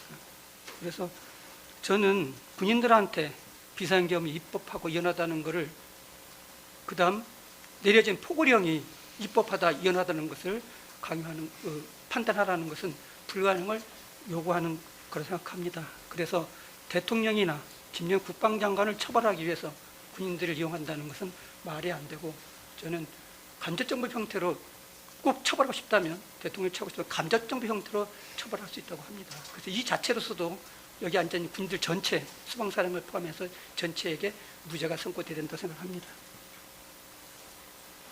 그리고 불행하게도 저희 재판 이제 군사법원에서 재판이 있었는데요. 이 민사법원으로 이직된 이후에 대통령 윤석열을 비롯한 7명, 8명에 대한 재판이 있었습니다. 저희들은 수방사령관이 그 윤석열 대통령 그 증인으로 나가서 아침 10시부터 밤 11시까지 자그마치 12시간 이상을 정시하게 증언을 했고 또 그런 많은 부분들이 그대로 인정이 돼서 저희들한테 굉장히 유리하게 됐으리라고 생각을 했습니다. 판결문을 읽어본 순간 저는 완전히 분노했고 좌절했습니다. 저희들이 비상계엄을 몰랐다는 이유로 가장 강력하게 쓰는 증거를 비상계엄을 알았다고 반대로 쓰더라고요. 그래서 이런 판결은 그 재판부가 군대를 전혀 모르거나 그래서 군사의 어떤 활동 상태를 전혀 몰라 무지하거나 아니면 그걸 알았다면 우리가 지금 얘기 많이 하는 왜곡죄에 해당된다고 생각합니다. 그래서 재판장님께 감히 말씀드린다면 지금 본의 아니게 저희들은 2심한다고 생각합니다. 물론 거기에 우리 피고인으로 이름 돼 있지 않지만 저희들에 대한 일이 지금 설명이 사실 인정이 되어 있기 때문에 지금 저희들은 이게 1심이 아니라 본의 아니게 지금 2심한다는 생각으로 임하고 있습니다. 굉장히 그 좌절감과 더불어 참 이렇게 무책임하게 쓸 수 있나 생각이 많이 듭니다. 재판장님께 저희들 앞으로 재판이 진행되겠지만 그 부분에 대해서 좀 더 자세히 귀를 기울여 주십사 당부하고 또 당부드립니다. 그 저희들에 대한 그 김정은 장관의 그 지시는 한 가지입니다. 첫 번째를 어떻게 내렸냐면 국회 본청 및 국회의원 회관을 봉쇄함으로써 국회의원의 비상계엄 결의 요구를 저지하라. 요게 저희가 받은 명령이라고 아까 공소장에도 얘기를 했습니다. 그게 지금 54페이지 지금 삭제되고 변경하고 있는 53페이지에 53페이지에 나와 있습니다. 제가 굳이 요걸 한 번 더 말씀드린다고 한다면 저희는 공소장 거의 대부분이 거의 그 창작 소설이라고 얘기하고 있습니다. 사실에 기초한 게 아니라 거짓말로 썼다. 왜곡 정도가 아니라 완전히 거짓말로 공소장을 썼다고 저희들 계속 주장해 왔습니다. 그래서 저희는 군사법원에서 1년 동안 그 얘기를 했기 때문에 어느 정도 그 부분이 반영됐다고 생각을 했는데 이 공소장 변경 내용 보니까 그대로 또 내용이 또 들어와 있습니다. 너무 황당하고요. 제가 한 번만 읽어보겠습니다. 왜냐하면 이걸 왜 지금 시작하면 이게 지금 인정이 돼버리면 저희들이 할 얘기가 없습니다. 앞으로 계속 재판. 그래서 제가 한번 미리 말씀을 드리는 겁니다. 그 53쪽을 보면 3. 비상계엄 선포 대비 계획 수립. 아까 이 검사님이 말씀하신 건데요. 김영현은 비상계엄 선포 전 피고인 이진욱의 재차 비상계엄을 언급하면서 비상계엄 선포 이후에 국회 봉쇄 및 침투 임무와 관련하여 경찰은 국회 7개 출입문에 기동대 26개 약 1,200명 순차 배치하여 출입문을 봉쇄하고 경찰 버스 등을 이용하여 차벽을 돌릴 방법으로 1선에서 봉쇄하고 수도방위 사령부는 2선에서 국회 본관 및 의원회관 등의 주요 출입문을 확보하여 출입을 차단하는 방법으로 봉쇄하되 필요시 국회에 파견된 국회의원장 양재의 동을 받고 육군특전 사령부 제707 특수임무단은 특수작전 항공단 헬기 10대로 이동하여 국회에서 당 운동장에 착륙한 뒤 국회 본관 및 의원회관 내부로 침입할 계획이니 준비를 갖춰라 라는 취지 지시를 하였다. 이렇게 딱 되어 있습니다. 첫 번째 의문점이 뭐냐면 언제 이 얘기를 어디서 했는지를 몰라요. 비상계엄 선포 전 이게 날짜가 안 나와 있습니다. 앞에 보면 2024년 11월 9일 날 모의했다고 되어 있거든요. 요거 다음에 메모가 2022년 11월 1일 오전경 됐습니다. 아마 그래서 요 사이경으로 저희는 생각합니다. 지기현 재판장님 판결문에는 이게 12월 1일 정도로 됐다고 해요. 그런데 제가 드린 말씀은 경찰이 투입되기로 결정된 게 12월 3일 저녁 7시 20분입니다. 그 전에 경찰이 투입된다는 사정이 여기 단 한 군데도 없어요. 제가 알기로는 그날 낮에 대통령하고 김용현 장관이 군인 병력을 조금만 쓰면 어떻게 했느냐, 조금만 쓰자 그러면 어떻게 되냐, 국제 방어를 경찰을 투입하자 해서 그날 7시 20분에 계엄 선포 2시간 반 전에 12월 3일 날 7시 20분에 안가에서 만나서 조지호 청장과 기무청장에게 경찰을 동원해달라고 얘기를 한 겁니다. 그리고 거기 보면 기동대 26개 1500 순차 배치라고 되어 있는데요. 이 공소장을 읽어보면 맨 처음 6개 기동대가 출동을 했습니다. 12시 이전에 400명 정도. 그게 안 되니까 나머지 22개 정도를 더 출동시켜서 한 2800명이 됐다고 공소장에 써 있어요. 김영인 장관이 무슨 미래를 내다보는 것도 아니고 경찰이 나오지도 않은 능력을 미리 지금 이준호 장관한테 알려주며 그다음 몇 개 기동대가 동원될지를 어떻게 알고, 그것도 처음엔 6개 기동대밖에 안 됐고 그 뒤로 1시까지 해서 나머지 22개가 지정됐는데 어떻게 미리 알고 26개 1000명이 배치됐는지를 지시는 저는 알 수가 없습니다. 그다음 육군특전사령부 707 임무단 특수작전상무단시 10개 시대, 이것이 공소장 보면 12월 3일 날 오전에서 오후 사이 결쳐져 확정된 거예요. 도대체 어떻게 이게 미리 저한테 지시가 됩니까? 이진우 장군한테. 알 수가 없습니다. 그 다음 저희한테 기한 본관 및 의원회관 등의 추료 출입을 착보해 확보한 봉쇄하라. 이진우 장군이 이 명령을 받았으면 이진우 장군은 침해에 걸렸거나 아니면 항명한 겁니다. 12월 1일경에 이결 명령을 받았으면 봉쇄하기 위해서 가진 방법을 다 써야 돼요. 근데 아까 저기 본 것처럼 12월 3일 이진우 김용현 장관한테 부대가 복귀하라, 부대에서 대기하라. 그게 9시 46분 시간인데 그 이전까지 한 개도 한 게 없습니다. 아까 그렇게 많이 한 것 중에 이준호 장군이 자기 부대한테 지시한 게 단 한 개도 없어요. 오히려 12월 1일이 제1경비단 가장 중요한 1경비단입니다. 1경비단이 원래 11월 1일 이 창립 기념일이에요. 이 노는 날이거든. 일요일이었어요. 그래서 12월 2일 날 계엄 하루 전날 부대를 다 돌렸습니다. 그리고 12월 2일 날 아침에 제1경비 소속 100명을 가장 중요한 병력을 인제에다가 그 먼 인제에다가 2주간 KT 훈련 파견을 했어요. 이 공소장 보시면 특전사 다른 무대는 모두 훈련 다 취소시켰습니다. 12월 2일 날 이전에 다 비상계엄이 있을 수 예정한지는 모르겠으나 제주에 있는 훈련 모든 훈련 다 국내 다 대비하고 실시를 했어요. 여기는 다 보냈습니다. 게다가 국회의원 양재영 도움을 받으라 써 있습니다. 이 양재영은 장군의 부하가 아니에요. 그래서 도움을 받으라고 되어 있습니다. 이때 이미 출입을 봉쇄하라고 명령을 받았으면 이런 명령 내릴 필요가 없어요. 장관이 수서방위 사령부 장관, 수도사령부 사령관도 했습니다.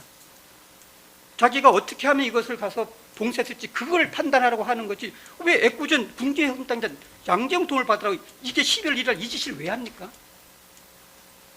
저는 경찰에 관련 부분 문제, 특전사 관련 부분 문제, 수방사 자체에 관한 문제 그 어느 것도 이 지시를 내릴 수가 없다고 생각합니다. 시간 자체가 안 됐기 때문에. 그래서 저희들이 이거 계속 창작 소설이라고 얘기를 했어요. 그대로 또 들어와 있습니다. 제가 밝혔습니다. 언제 이 비상계엄을 언급했는지 성명을 해달라고 얘기했습니다. 저희들이 이 공소장에서 17군데 거짓말을 발견해가지고 오죽하면 저희들이 군사재판에서 17군데를 성명해달라고 얘기했습니다. 성명위원서가 왔거든요. 대답을 못해요. 언제 언급했는지. 예, 다음 말씀해 주십시오. 그 다음 또 한 가지. 계속 12월 2자 메모를 얘기하고 있습니다. 12월 2자 메모, 이것이 계엄을 전제로 해서 작성한 거다. 이게 12월 3일 김용현 장관이 부대 복귀하라 그 전에 한 유일한 행동입니다.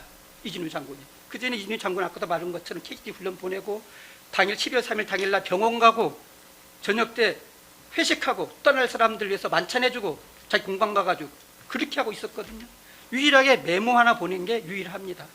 근데 그 메모를 보면 비상계엄 전제로 메모가 돼 있지 않습니다. 비상계엄을 전제로 메모를 하려면 그 메모를 왜 합니까? 장관이 이렇게 멍청하게 비상경을 하는데 메모해서 보내세요? 이런 지휘를 할 수가 없습니다. 그리고 가서 지휘를 했다고 해도 그걸 핸드폰에 보내지 않습니다. 개인 핸드폰 됐기 때문에 이게 발견이 된 거거든요. 그리고 그 내용을 보십시오. 비상계엄을 위해서 봉쇄라고 했으면 어떻게 봉쇄할 방법을 정해야지, 무슨 정지치에 자서 뭐 봐라, 무슨 뭐 VTC에서 뭘 해라, 그 얘기를 지금 왜 하고 있습니까? 봉쇄하는 방법을 써야 될 거 아닙니까? 봉쇄, 국회의원에는 몇 대를 보내고 의원회관에는 몇 명을 보내고 어떻게 해서 우리가 봉쇄하겠다, 그걸 써서 보내야지 정유치에 시하고 뭐 유병세 폐쇄하고, 이건 그냥 일반적인 얘기를 하는 겁니다. 그리고 이걸 보여서 그때 이재식 준장이라고 합참전밀검열 단장입니다. 이 사람한테 보였죠? 당연히 이거 비상계엄, 군인들은 다 얘기해요. 비상계엄 전제를 한 게 아니라. 예, 여기는 그 영인장도 마찬가지입니다. 메모는 공소장에 나와 있는 네, 건가요? 그게 나와 있습니다. 몇 페이지 말씀하십니까? 예, 그게 54페이지. 아까 그 계획했다 맨 윗부분부터 있습니다. 피고인 이준우는 김용인 지시로 대국민 담화 비상계엄 선포 등의 상황에서 수도하면서 사인을 규칙 보고한 그 내용은 대국민 담화 실천 정의치, 뭐 보관 조치 이런 겁니다. 이거는 비상계엄과 상관도 없어요.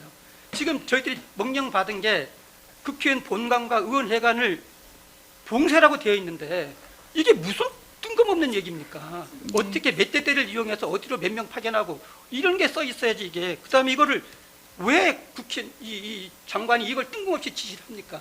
예, 다른 사람한테 이렇게 지시한 적이 없습니다. 네, 그렇고요. 93쪽에 일단 그 부분은 언제 제시했는지 나와 있지도 않고 실제 제시한 적이 없다 이런 주장이시고, 아니요, 예, 그렇습니다. 94쪽 부분이 메모 관련된 부분인데, 네, 네, 그럼 비상계엄 이 전제로 한 게 아니다. 사건 상관없는 메모이다 이런 주장이시고요. 더군다나 가장 황당한 건 보고한 내용이 그대로 기재가 안 돼 있습니다. 제가 계속 얘기했지만 바꿔놨어요. 네, 추가할 것도 있으십니까? 아까 몇 가지라고 하셨는데. 예, 이 부분을 일단 바꿔놨습니다. 그래서 이 바꾸면서 어떻게 바꿨냐면 그 중간에 보면 출동이 예정된 소신 TF에 출동이 예정된 이런 말은 없습니다. 그러니까 마치 이것은 예정됐다는 건 다음에 비상계엄 나오면 출동할 것처럼 미리 이렇게 만들어 놓은 거예요. 그래서 계속 제가 이거 거짓말이라고 군사법원 내내 얘기했는데 그대로 또 들어와 있어요.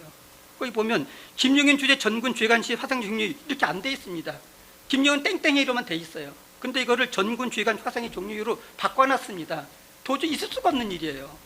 저도 검사 20년 했고 지금 형사재판 15년째 35년 재판하고 있는데요. 이 내용 자체를 바꾸는 데가 도대체 어떤 검사가 이런 내용을 바꾸는 데 이해가 안 됩니다. 예, 그 메모 내용도 변경 기재되어 있다 이런 주장이시고요. 그래서 제가 이걸 처음 얘기하는 게 아니에요. 군사재판 1년 내내 얘기를 했습니다. 근데 알겠습니다. 그대로 또 들어와 있어요.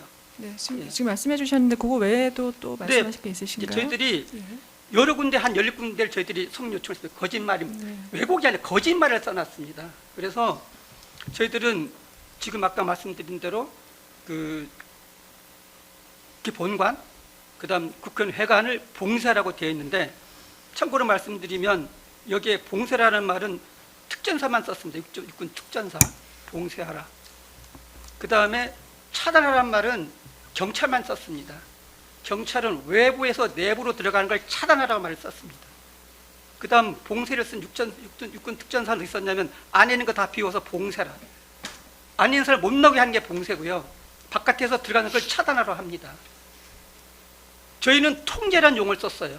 이 보시면 지기현 재판장 판결도 통제라고 되어 있습니다. 통제라는 건 봉쇄와 차단과 전혀 다른 개념입니다. 통제라는 거는 들어갈 권한 있는 사람은 들어가게 하고 나올 수 있는 권한 있으면 나오게 하고 그걸 물어봐서 통제하라가 통제랍니다. 차단이라는 건 일체 차단하는 거고요. 봉쇄하는 거 한 명도 못 나오게 하는 겁니다. 저희한테는 국회의원을 의원회관 및 그 본관을 봉쇄해서 비상계엄을 저지하라 이렇게 되어 있는데 그 봉쇄라는 말이 안 맞아요. 의원회관은 차단 못 나오게 하니까 봉쇄라고 할 수가 있습니다. 근데 국회의원 본관은 차단해야 돼. 저희들이 바깥에서 봉쇄가 아니에요. 그러니까 이거 쓴 군검사가 누가 쓴지 모르겠지만 봉쇄와 차단과 통제도 모르고 쓴 겁니다.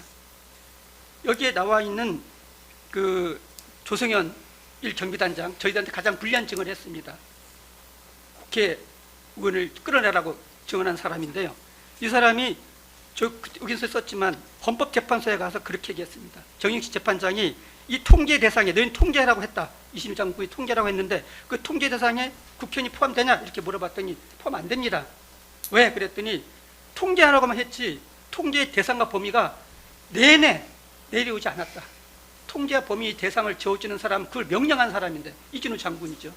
네, 알겠습니다. 그에 대해서는 전혀 내리지 않았다고 이 조성현마저 증언을 했어요. 네.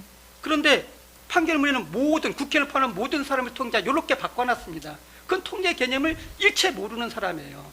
그러면 차단하라고 했는데 경찰처럼 국회를 포함해서 모든 사람을 차단하 이렇게 해야 되지 통제라는 건 그런 취지가 아닙니다. 심지어 통제 대상도 안 정해졌어요. 그건 뭐냐면 지금까지 수정사가 늘상 해오던 훈련, 그 건물을 국가의 주요 방역 건물, 주요 시설을 방어하기 위해서 항상 나갈 때 통제라는 개념을 쓰는데 그 통제 개념은 외부의 위협한 세력이 들어오는 걸 방어하는 겁니다. 늘상 그렇게 써왔기 때문에 통제하라고 그냥 지시를 내려간 거예요. 특별히 국회의원을 통제하라고 그랬으면 이준우 장군이 내려보냈을 겁니다. 국회의원을 포함해서 누구든지 다 네. 통제 이렇게 내렸을 텐데 그런 말이 없어요. 네, 그래서 알겠습니다. 저희들은 국회의원 회관, 국회의원 회관은 근처 가보지도 않았어요. 의원회관은. 네네, 같은 지금 의원회관은 말씀하시는 거, 가보지도 예, 않았고. 지금 53쪽 말씀 계속 하시는 53쪽, 54쪽. 네, 말씀하시는 건데요. 그래서 저희들은 공소장대로 봉쇄한 적이 없다. 네. 이걸 들은 사람이 없다. 국회의원 본관을 봉쇄하라고 들은 사람이 없다. 통제하라고 한 것뿐이다. 근데 그 통제는 모든 사람이 포함된 게 아니다. 국회 본관 시설을 위협하는 사람만 통제하는 것이지 그 나머지 사람들은 통제하는 게 아니다. 특히 국회의원은 전혀 통제 대상이 아니다. 그거는 조성현 경비단장 스스로 얘기한 거다. 그래서 그 얘기를 무죄해왔는데 그게 다 무시됐다. 지금도 똑같은 얘기가 또 써 있습니다. 알겠습니다. 그다음 한 가지 더 말씀드리면 우리가 가장 수방사가 그 모험을 받는 게 조성현 경비단장이 국회의원을 끌어내라고 지시를 했다는 겁니다. 그리고 이 공소장 보면 그게 지금 92페이지에 나와 있습니다. 92페이지, 93페이지에 나와 있어요. 93페이지 중간쯤 보면 위에 내부를 보면 피고인 이준우는 대통령 이선으로부터 본의장으로 4명 시대가 옳히고 나와라 지시를 받은 피고인 이준우는 일 경비단장 조정에 전화해서 국회 본청 내부로 진입하여 국회를 끌어내 지시를 하였고 그 다음 2024년 12월 4일 공안시 4분경 서강대교 북단에 지시를 기다렸던 제2특수임무대대 후속부대대 소속 지역대장 윤덕규에게 전화해서 현재 35 특수임무대가 국회로 진입했으니 이 지역대도 국회로 진입할 수 있도록 35대는 통화해라. 총기와 공포탄을 차량에 두고 진압봉을 챙겨서 투입하고 차량의 총기 탄을 경계하기 위한 일부 범위 남겨라. 임무는 국회 내부에 있는 인원을 끌어내는 것이다. 이렇게 지시한 겁니다. 임무는 국회 내부에 있는 인원을 끌어내는 것이다. 이 국회 내부에 인원을 끌어내는 게 이진우 장군이 지시한 거예요. 이 사람이 그냥 지시한 게 아닙니다. 저희들이 군사법원에서 물어봤어요. 이 지시는 누가 내린 거냐? 그랬더니 이진우 장군이 지시한 걸 그대로 따라한 거다. 그래서 우리가 얘기했어요. 그러니까 국회의원 끌어내는 사람이 여기 없지 않냐? 어디에 국회의원 끌어낼 말이 있냐? 국회 내부에 있는 인원을 끌어내라고 했지. 그랬더니 조성현 경비단이 뭐라 했다면 맥락상 의원을 끌어내라 이렇게 했다는 거예요. 맥락상 국회의원을 끌어내라. 근데 그 말이 엎여 있는 게 뭐냐면 조성현 단장은 지금 여긴 좀 뒤에 나와 있지만 이준우 수방사령관이 국회의원을 끌어내라 이렇게 했더니 자기가 이것이 입법하다는 걸 알고 이거는 입법하니 임무를 처리해 주십시오. 이건 저희 임무도 아니고 특전사하고 서로 얘기할 부분이니 특전사 얘기해서 조정해 주십시오. 그래서 이준 장군이 잠깐 기다려. 그래서 특전사하고 얘기해서 여기 들어갈 필요가 없다. 이미 특전사가 들어가 있다고 하니 너희는 그냥 외부에서 지원만 해라. 이렇게 얘기를 했습니다. 이 임무는 이미 취소된 거예요. 그때 당시에 이미. 그게 12시 한 50분경 됩니다. 이미 취소된 명령인데요. 여기 보면 1시 4분에도 계속 인원을 끌어내라고 지시를 하고 있어요. 자기가 입법하다고 해서 취소된 명령을 어떻게 1시 4분에 또 내리고 있습니까? 이미 취소됐는데 이건 할 수가 없는 행동이거든요. 그건 뭘 뜻하냐면 조성현 단장은 이 당시 국회의원을 끌어내려 한 얘기 한 적이 없어요. 자기는 수방사 장관이 이준우 장군이 생각하는 것처럼 외부에서 진입한 위험한 세력들, 그냥 시민들이 담 넘어 들어가지고 국회 내부로 바로 들어가지 않았습니까? 이걸 끌어내라고 했기 때문에 여전히 1시 4분에도 그 명령을 그대로 아직 취소됐지만 그래도 그 사람 끌어내기 위해서 이 명령을 또 내린 거예요. 네. 그리고 93쪽 도덕 나쁜 건 그 밑에 계속하여라고 있습니다. 네. 그 밑에 계속하여. 네. 계속하여 피고인 이준우는 조성윤에게 너희는 들어갈 필요 없다. 이미 특전사가 국회 현청 내부 진입했으니 외부에서 지원하라. 이렇게 딱 이렇게 지시한 겁니다. 요게 이렇게 나오는데 거기에 말하며 국회상 내부 진입된 육군 특전사 소속 병력이 국회를 끌고 밖으로 나오면 국회상 출입권 심사의 길을 터주라. 아니 지금 국회의원 끌어내라는 말도 한 적도 뿐만 아니라 가서 했던 그걸 취소를 했는데 뭘 또 끌고 나온 걸 또 길을 터달라 말을 하겠으며 요 말 위치가 아주 애매합니다. 이 위치는 앞에 가 있어야 돼요. 외부로 앞에 있는 국회의장을 끌어내라. 그래서 거기 취소됐다. 요거 난 다음에 이걸 넣어야만 그 뒷부분이 해결이 되는 겁니다. 이걸 마치 뒤에 써놓아가지고 아직까지도 윤덕규한테 지시한 내용이 유의한 것처럼 그 뒤로 써놨어요. 저는 법에서 말하는 왜곡 된다고 생각합니다. 다시 한번 말씀드리면 저희는 조승현 일정주한테 국회를 끌어내라 지시한 적이 없습니다. 그 당시에 우리는 국회를 방어하러 갔기 때문에 국회에 들어간 위험한 세력, 함부로 들어간 사람들, 이런 사람들을 끌어내거나 방어하라고 했지 국회의원을 끌어내라 지시한 적이 없습니다. 이진우 장관이 왜 국회의원을 끌어내라고 하겠습니까? 갑자기 밑도 끝도 없이. 네, 알겠습니다. 그리고 그에 대한 증거는 뭐냐면 1 경비단장이 1시 4분에 윤덕규가 내린 국회 내부에 있는 인원을 끌어내라. 공소장에 써있는 그대로예요. 이걸 국회를 끌어내라고 제가 지시를 했었어야죠. 그게 해놨으면. 네. 다시 한번 말씀드리지만 네. 이 명령 이미 취소됐기 때문에요. 이 명령을 계속 얘기한 건 조성현 1 경비단장은 자기 머릿속에 국회의원이라는 단어가 아예 없었습니다. 다만 뒤에 이제 뭐 TV에서 계속 이게 끝난 다음에 군인들이 갖고 하니까 군인들이 간 게 국회는 끌어내려고 한 거구나.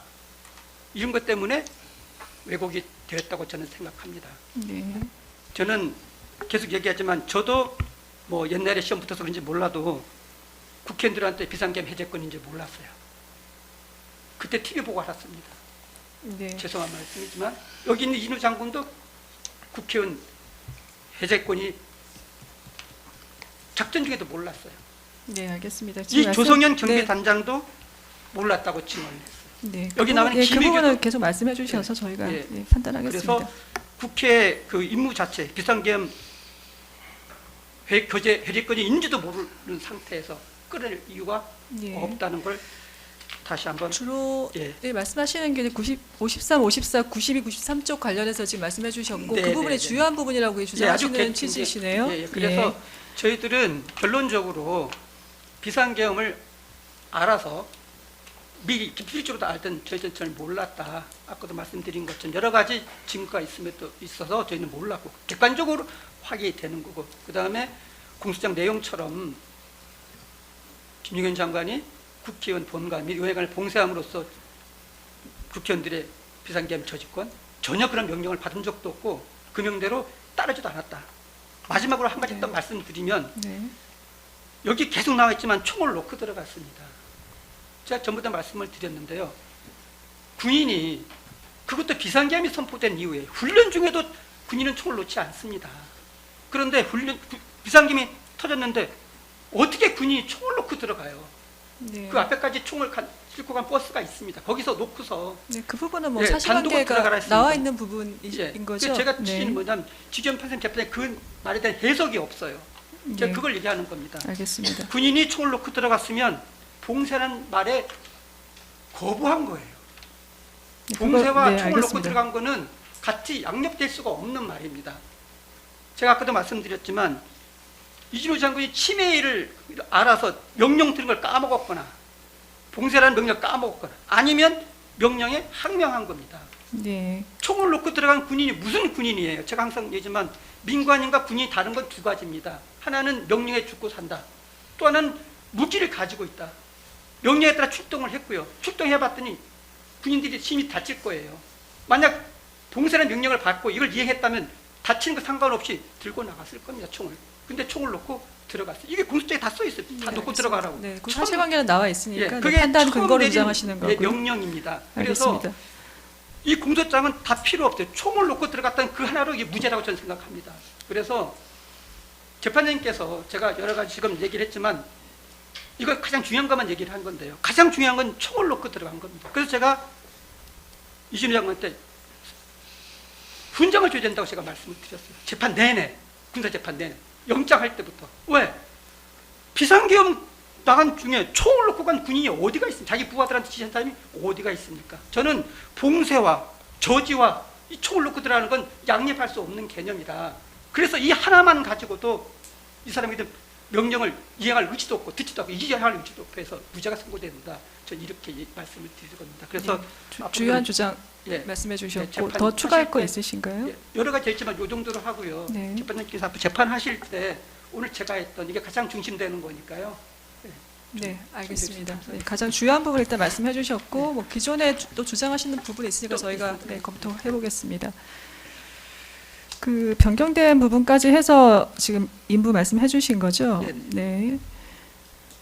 이진우 피고인, 네, 변호인 의견과 내용이 같은지 아니면 추가하고 싶은 의견 있으면 말씀해 주십시오.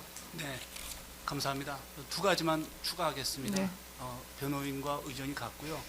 첫 번째는 우리 검찰 측에서도 처음에 진술조서 받을 때 아마 알고 있었을 겁니다. 조성현이가 제 부하지만 제가 00시 56분경에 끌어내는 것을 저희가 그거 하면 안 됩니다라고 얘기했을 때 제가 알았다, 취소하자 해서 조성현도 진술조서에 나와 있습니다. 그때부터 사령관이 임무 지시를 취소 철회했다라고 본인이 알았다고 그렇게 써 있어요. 그렇게 진술을 했습니다. 그러면 00시 56분부터는 모든 게 취소됐기 때문에 조성현은 다 취소시키는 임무가 돼야 되는 상황이었습니다. 근데 저도 그때 2번씩이나 나와서 우리 내 부하지만 계속 자기는 아니고 지시 받았다는 식으로 얘기할 때 왜 자기가 한 말과 다른 말을 자꾸 할까? 그게 되게 궁금했어요. 근데 우리 검찰도 알고 있을 텐데 우리 재판장님께서 한번 그 내용을 보시면 이게 충돌된다는 걸 아실 겁니다. 12월 9일인가 그 첫 번째 제일 먼저 진술조서 쓸 때 보면 그렇게 조성현이 얘기했습니다. 끌어내라는 말이 자기 행동과 충돌된다는 그런 취지입니다. 취소됐다는 예. 얘기를 하고 두 번째는 저도 지기현 판사님 재판장님 앞에서 그날 말씀드렸었는데 그 총기를 내려놓을 때는 굉장히 쉽지 않은 결심이었거든요. 근데 제가 먼저 현장에서 판단하고 총기를 놓고 들어가라고 한 다음에 김용현 장관이랑 대통령한테 그 설명을 했어요. 근데 만약에 제가 봉쇄 지시를 받고 저지하라는 지시를 받았으면 그걸 설명을 하겠습니까? 말을 안 하지? 아니면 욕 먹을 건데? 군인으로서 지시했는데 안 하겠다고 말 그대로 항명하는 거지 않습니까? 근데 저는 설명을 드렸어요. 여기 상황이 이래서 총기 안 들고 가고 장갑차 안 가져옵니다. 근데 되게 사람이 많아서 위험합니다. 근데 지금 국회 본청 안에가 지금 막 넘어가서 위협 세력이 들어갈 수 있을 것 같습니다. 그래서 제가 담 넘어서 집어넣습니다라고 제가 얘기했지 지시받은 게 아니거든요. 근데 여기 내용은 그렇게 안 돼 있어요. 그다음에 실제적으로 저도 그거 좀 해석해 주면 좋겠는데 그 해석이 안 됩니다. 근데 군인들은 다 알아요. 만약에 지시를 받으면 총기 내놓는다는 거는 네 말 안 들을래라는 뜻이고 그다음에 만약에 실제 지시 받았는데 총기를 내려놨으면 그 말을 굳이 대통령이나 장관한테 보고 안 합니다. 몰래 하지. 그거를 당당하게 얘기할 수 있는 상황이 아닙니다. 근데 저는 그걸 설명을 드렸어요. 근데 그 당시 때 대통령도 그랬고 장관도 그랬고 그걸 동의하시더라고요. 수긍하시고 상황을 설명을 드리니까 이거 이제 나중에 이제 오상배가 제 옆에 있었기 때문에 한번 이제 그 질문해 보시면 그 상황은 아마 그렇게 일치될 거라고 봅니다. 이상입니다. 네. 이진우 피고인 의견까지 들어봤습니다. 이어서 박한수 피고인 변호인 의견 말씀해 주십시오. 네. 먼저 내란 중요 임무 종사의 점과 관련해서 내란을 모의 준비한 사실이 없고 국헌문란의 목적이 없었다라는 점에 대해서 몇 가지만 설명드리겠습니다. 피고인은 내란을 모의 준비한 사실이 없습니다. 공소장에서도 확인되는 것처럼 피고인은 대통령이나 김용현 장관이 주재한 사전 모임이나 다른 사령관들의 사전 모임에 단 한 번도 참석한 사실이 없습니다. 또 여인영 사령관의 휴대전화 메모를 봐도 피고인은 조기 교체 대상이나 신뢰할 수 없는 대상, 또 안으로 들어오면 안 될 대상으로 묘사가 되고 있습니다. 또 피고인의 비화폰 통화 내역을 보더라도 피고인은 비상계엄 선포 전에 현안보고와 관련한 김용현 장관과 2번 통화한 것 외에는 이 사건 주요 인물들과 통화한 사실이 전혀 없는 것으로 확인됩니다. 피고인은 계엄 선포 당일 영문도 모른 채 합참 전투통제실로 소집되었다가 소리도 나오지 않는 TV 자막을 보고 이 사건 비상계엄 선포 사실을 갑작스럽게 인지하였을 뿐입니다. 다음으로 피고인에게 국헌문란의 목적을 인정할 수 없습니다. 계엄 선포권은 헌법과 계엄법에 따라서 대통령에게 주어진 권한으로 그 선포 요건에 대한 심사 권한은 행정부 내에서 대통령과 국무위원들에게만 주어져 있습니다. 군인이나 경찰에게는 심사 권한 자체가 없습니다. 따라서 실행부서에 불과한 군인과 경찰이 이 사건 비상계엄 선포를 정당하다고 인식하고 한 행위에 대해서는 그들에게 법적 책임을 물을 수 없습니다. 공소장에는 이 사건 비상계엄 선포 당시 국무회의 심의 절차에 하자가 있었다고 기재되어 있습니다. 그러나 계엄 선포 당시 합참 지하 전투통제실에 있던 피고인으로서는 국무회의 심의 절차에 하자가 있었는지 전혀 알 수 없는 상황이었습니다. 따라서 이 사건 비상계엄 선포를 정당한 것으로 인식할 수밖에 없었습니다. 포고령이 계엄사령관 박안수 명의로 언론에 공지된 것은 사실입니다. 그러나 공소장에도 기재되어 있는 것처럼 포고령은 대통령과 김명현 장관이 협의해서 작성한 것일 뿐 피고인이 그 내용 작성에 관여한 사실이 없습니다. 이 사건 비상계엄 선포 직후 김명현 장관이 피고인에게 포고령을 전달하면서 갑작스럽게 언론 공지만을 지시해서 포고령이 하달된 것이므로 포고령을 하달한 주체는 대통령과 김명현 장관으로 보아야 합니다.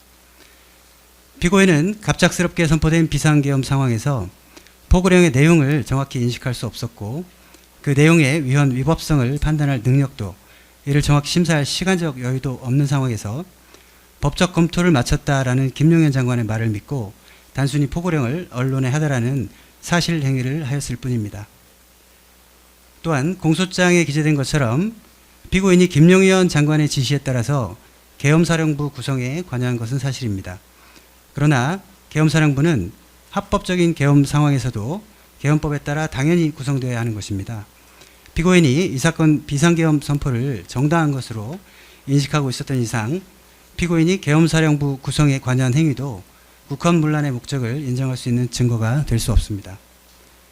또 공소장에는 피고인이 6번 정작부장을 통해서 특전사 헬기의 국회 진입을 승인해 준 것으로 기재되어 있습니다. 그러나 증거기록상 피고인이 6번 정작부장과 통화한 시간은 12월 3일 23시 33분경입니다. 그런데 특전사 헬기가 실제 수도권 비행 제한 구역에 진입한 시간은 그보다 2분 빠른 23시 31분경인 것으로 증거기록상 확인이 됩니다. 따라서 피고인이 특전사 헬기의 국회 진입을 승인해 주었다고 볼 수 없습니다. 또한 공소장에는 피고인이 12월 3일 23시 22분경부터 23분경까지 조지호 경찰청장에게 전화해서 포고령에 따라서 국회 출입을 차단해달라라고 요구해서 2차 국회 봉쇄가 이루어진 것으로 기재되어 있습니다. 그러나 당시 합참 지하 3, 4층을 오가면서 계엄 상황실을 구성하고 있던 피고인은 외부 상황을 전혀 인식하고 있지 못했습니다. 따라서 대통령으로부터 포고령을 알려줘라 라는 지시를 받았을 뿐인 피고인이 조지호 경찰청장에게 전화해서 국회 출입을 차단해달라라고 요구할 수 있는 상황이 전혀 아니었습니다. 한편 피고인은 계엄군이나 경찰이 국회의원 등 주요 인사나 선관위 직원을 영장 없이 체포하기 위한 활동을 하고 있다거나 영장 없이 선관위 서버를 압수하려고 시도하고 있다고는 당시 상상도 하지 못했습니다. 이는 당시 합참 전투통제실이나 작전회의실에 있던 다른 군인들도 마찬가지였습니다.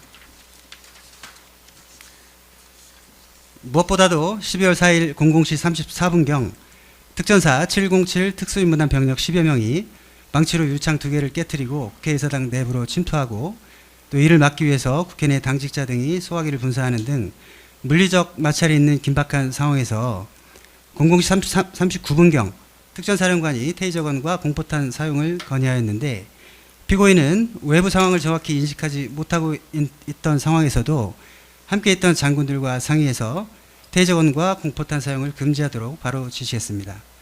직감적으로 국민의 안전을 최우선으로 하는 선택을 했는데 이는 피고인에게 국회의 계엄 해제 요구한 의결을 방해할 의사나 국헌문란의 목적이 없었다는 명백한 증거라고 할 것입니다. 헌법재판소도 대통령 탄핵 심판 사건에서 국회가 신속하게 비상계엄 해제 요구 결의를 할 수 있었던 것은 시민들의 저항과 군경의 소극적인 임무 수행 덕분이었다라고 판시한 바 있습니다. 다음으로 직권남용 권리행사 방해의 점에 대해서 간단히 말씀드리겠습니다. 군검사는 이 사건 내란 중요임무 종사죄와 직권남용 권리행사 방해죄를 실체적 경합범으로 보아서 기소했습니다. 그러나 대법원은 내란의 실행 과정에서 폭동행위 수반해서 개별적으로 발생한 살인 행위는 내란 행위의 한 구성 요소를 이루는 것이므로 내란 행위에 흡수되어 내란 목적 살인의 별죄를 구성하지 아니한다라고 판시한 바가 있습니다. 또한 내란의 실행 행위인 폭동 행위는 살상, 파괴, 약탈, 단순 폭동 등 여러 가지 폭력 행위가 혼합되어 있다라고 판시한 바도 있습니다.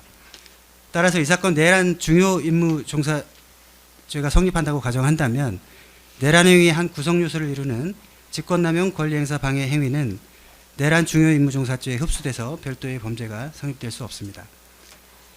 또한 예비적으로 살펴보더라도 경찰의 국회 봉쇄나 수방사, 특전사 군인들의 국회 진입은 대통령과 김용현 장관의 1차 지시 및 그에 따른 경찰청장, 수방사령관, 특전사령관의 2차 지시에 따라 이루어진 것일 뿐 합참 지하 3, 4층을 오가면서 계엄 상황실을 구성하고 있던 피고인은 군과 경찰의 작전에는 전혀 관여할 수 없었습니다. 따라서 피고인에게 직권남용 권리행사 방해죄의 책임도 물을 수 없다고 생각됩니다. 네, 마치겠습니다. 예, 종전 진술한 내용과 해서 정리한 내용이신 거죠? 네, 맞습니다. 예. 박한수 피고인, 네, 지금 변호인 말씀 들었는데 변호인 의견과 같은지 추가 의견 말씀하고 싶은 내용 있으면 말씀해 주십시오. 의견 같습니다. 추가하실 부분 없으신가요?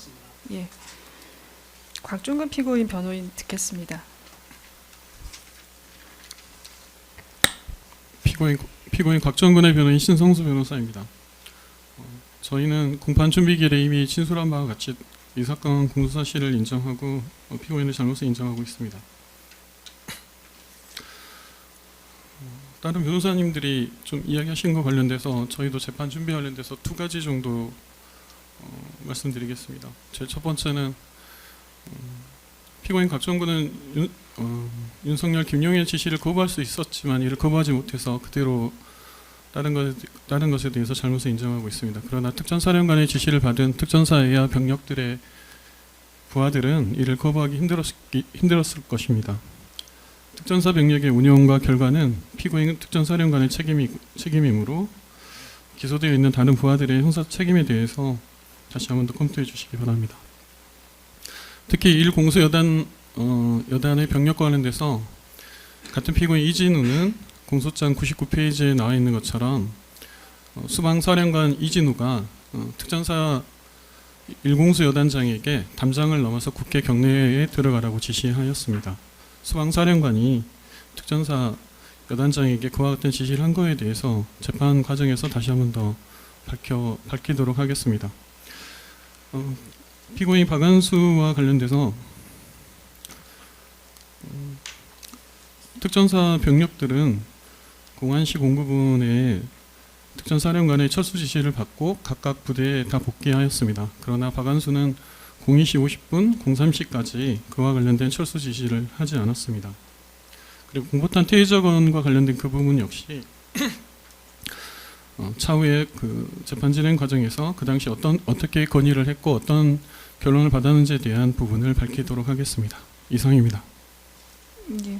그 모두 인정하고 그때 기일에서는 이제 순차 공모 정도는 인정하는데 다만 공동 공모는 이제 부인한다는 취지로 진술해 주셨는데 지금도 같은 입장이신 네, 맞습니다. 건가요? 예.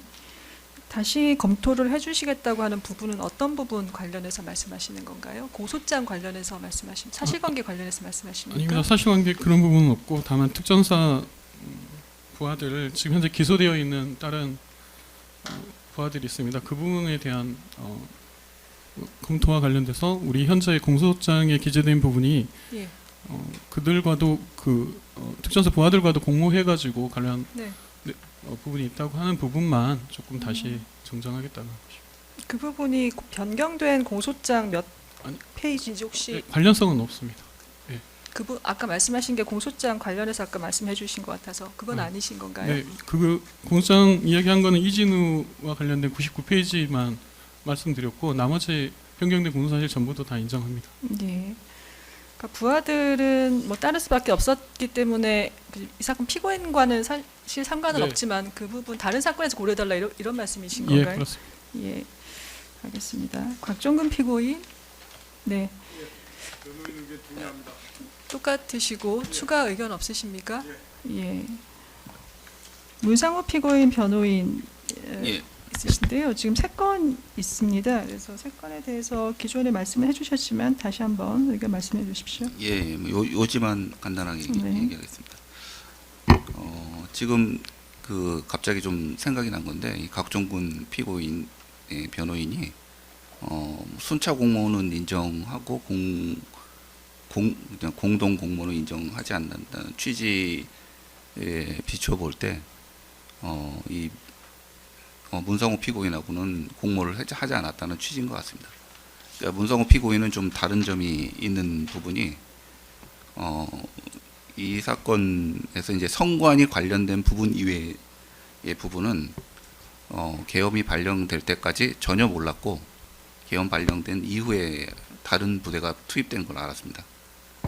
그리고 이제 대통령과 독대한 적도 없고 국방장관하고도 독대한 적도 없고 오로지 이제 국방장관의 명령을 노상원이 전달한다는 취지로 생각해서 성관위에 관련된 임무만 하였습니다. 그리고 이제 계엄이 발령되고 이제 사후적으로 계엄이 이제 절체적 요건하고 실체적 요건을 갖추지 못했다.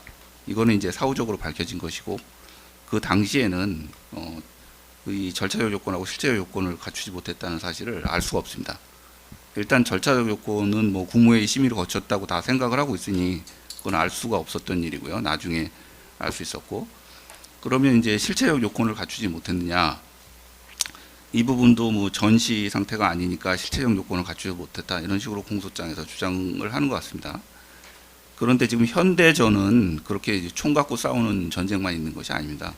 뭐 사이버전도 있고 하이브리드전도 있고 그렇기 때문에 대통령이나 국방부 장관은 충분한 정보를 가지고 계엄을 발령한다고 생각을 했지 이거는 실체적 요건을 갖추지 못했다. 자기 권력을 더 행사하기 위해서 뭐 국회 기능을 마비시키기 위해서 했다. 계엄을 발령했다. 이런 걸 알 수가 없습니다. 특히 이제 부정선거 같은 경우는 그 서버에 백도어를 설치하면 얼마든지 부정선거가 가능합니다. 예. 이 백도어를 설치한다는 것이 무슨 의미냐면 예를 들어보면 지금은 자동차에 옵션을 달 때 그 옵션을 기계적으로 다 설치해 놓습니다. 기계적으로 전부 설치해 놓고 그러니까 이제 뒷바퀴 조향 장치가 있습니다. 뒷바퀴 조향 장치가 될 수 있도록 기계적으로 다 설치해 놓고 그 다음에 구독료를 내면 그걸 풀어줍니다. 소프트웨어적으로. 그런 식으로 원격으로 다 조정이 되고 실제로 그렇게 사기를 친 뭐 디젤 게이트 사건이 있죠. 그 디젤 게이트 사건이라는 거는 다 아시겠지만 폭스바겐이 그 청정 원료라고 디젤 게이트라고 하면서 그 DPF 장치를 검사 시에는 DPF 장치를 작동하게 하고 소프트웨어 검사할 때는 엔진 부하를 높이니까 이제 그런 걸 인지해서 소프트웨어적으로 DPF 장치를 가동하게 해서 질소산화물이 덜 나오게 하고 주행 중에는 장치를 작동하지 않게 한 것이죠. 예. 이론적으로 이런 것들이 전부 가능하기 때문에 대통령이나 장관은 그런 충분한 정보를 가지고 그 계엄을 발령했다 이렇게 생각할 수 있기 때문에 그거를 심사해서 아무런 요건도 없고 결국 사후적으로는 대통령이나 장관이 부정선거에 대한 그런 직접적인 증거를 제시하지 못했습니다. 사후적으로는.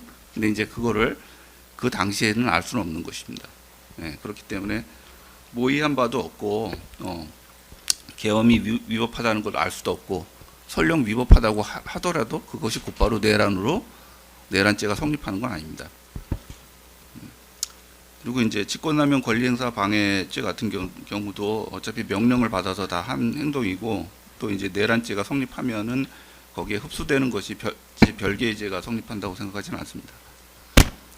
그다음에 이제 군 기밀 누설 및 그 개인정보보호법 위반의 경우도 이 부분은 이제 그 군기밀을 누설했다는 그 문서가 존재하지 않습니다. 거기에 이제 그 정보사 군인들 명단이 적혀 있다고 그러는데 그 실체적인 문서가 존재하지 않고 대령의 기억을 돌이켜서 그 문서를 이제 기억을 되살려서 이제 작성한 뭐 메모 같은 것만 있습니다. 예. 그렇고 그거를 이제 노상원한테 줬다고 해서 노상원이 어디 제3자에 누설한 것도 아니고, 그러니까 군 기밀성이 있는지도 좀 의심스럽고요. 그 다음에 그 문서가 그대로 국방장관으로 전달된 것 같습니다. 전달돼서 이제 수다산 구성에 이름을 넣은 것 같기 때문에 누설이라고 할 수도 없습니다. 그리고 이제 마지막으로 그 또 군기밀 누설이 있는데 고압 13사건입니다. 이 13사건은 이거는 좀 의문이 많은 사건인데 그 피고인이 구속기간이 만료가 다가오자 이거를 갑자기 그 기소를 한 것이거든요. 그래서 당시 군사법원에서도 이 사건을 어떻게 인지했냐, 언제 인지했냐 이렇게까지 물어봤습니다. 영장 심사할 때. 그 기소 그 공판 검사도 이제 제대로 답을 못 하더라고요. 그리고 이제 그 여기 지금 다른 피고인들은 파면 처분을 받아서 이제 군인 신분을 잃으니까 이제 민간 법원으로 이렇게 이송되게 돼 있었는데 문상호 피고인만 파면 처분을 늦게 했습니다. 이게 이런 것이 정말 직권남용인 것 같습니다. 위에서 어떤 명령을 받고 이걸 기소하라고 했는지 파면을 늦게 해서 군사법원에서 영장 심사를 받고 영장을 발부받도록 그렇게 해가지고 넘어온 겁니다. 예. 그리고 그 군사 기밀이라는 걸 부인하는 게 아니고 군사 기밀을 전화로 노상원한테 몇 마디 해서 누설했다는 겁니다. 물론 이제 노상원이 증인으로 나오겠지만 그럼 노상원이 그 당시에 군사 기밀을 알아내기 위해서 전화를 했다는 건데 이 말이 되지 않습니다. 예.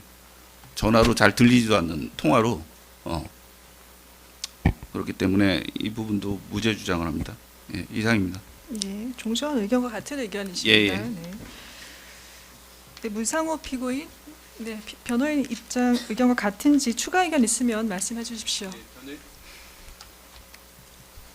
예, 변호인 의견과 동일하고 공소장 내용 중에 도저히 사실이 아닌 내용들이 일부 포함되어 있습니다. 그런 내용들은 앞으로 제가 의견을 제시하도록 하겠습니다. 네. 됐습니다. 저희가 공소 사실에 대한 인부를 지난 준비회의에 이어서 다시 한번 들어봤고 이 정도로 마치겠습니다. 이어서 준비회의에서 저희가 말씀드렸듯이 상당한 방법으로 갱신에 따른 증거 조사를 하기로 쌍방 동의를 했기 때문에 먼저 재판부에서 공판 조서에 기해서 증거 관계 체부에 대해서 말씀을 드리고 군사법원에서 행한 증인 신문에 대해서 증인 신청한 쪽에서 증인 신문 녹취서 요지만 간략히 말씀하시는 정도로 증거 조사 갱신하도록 하겠습니다.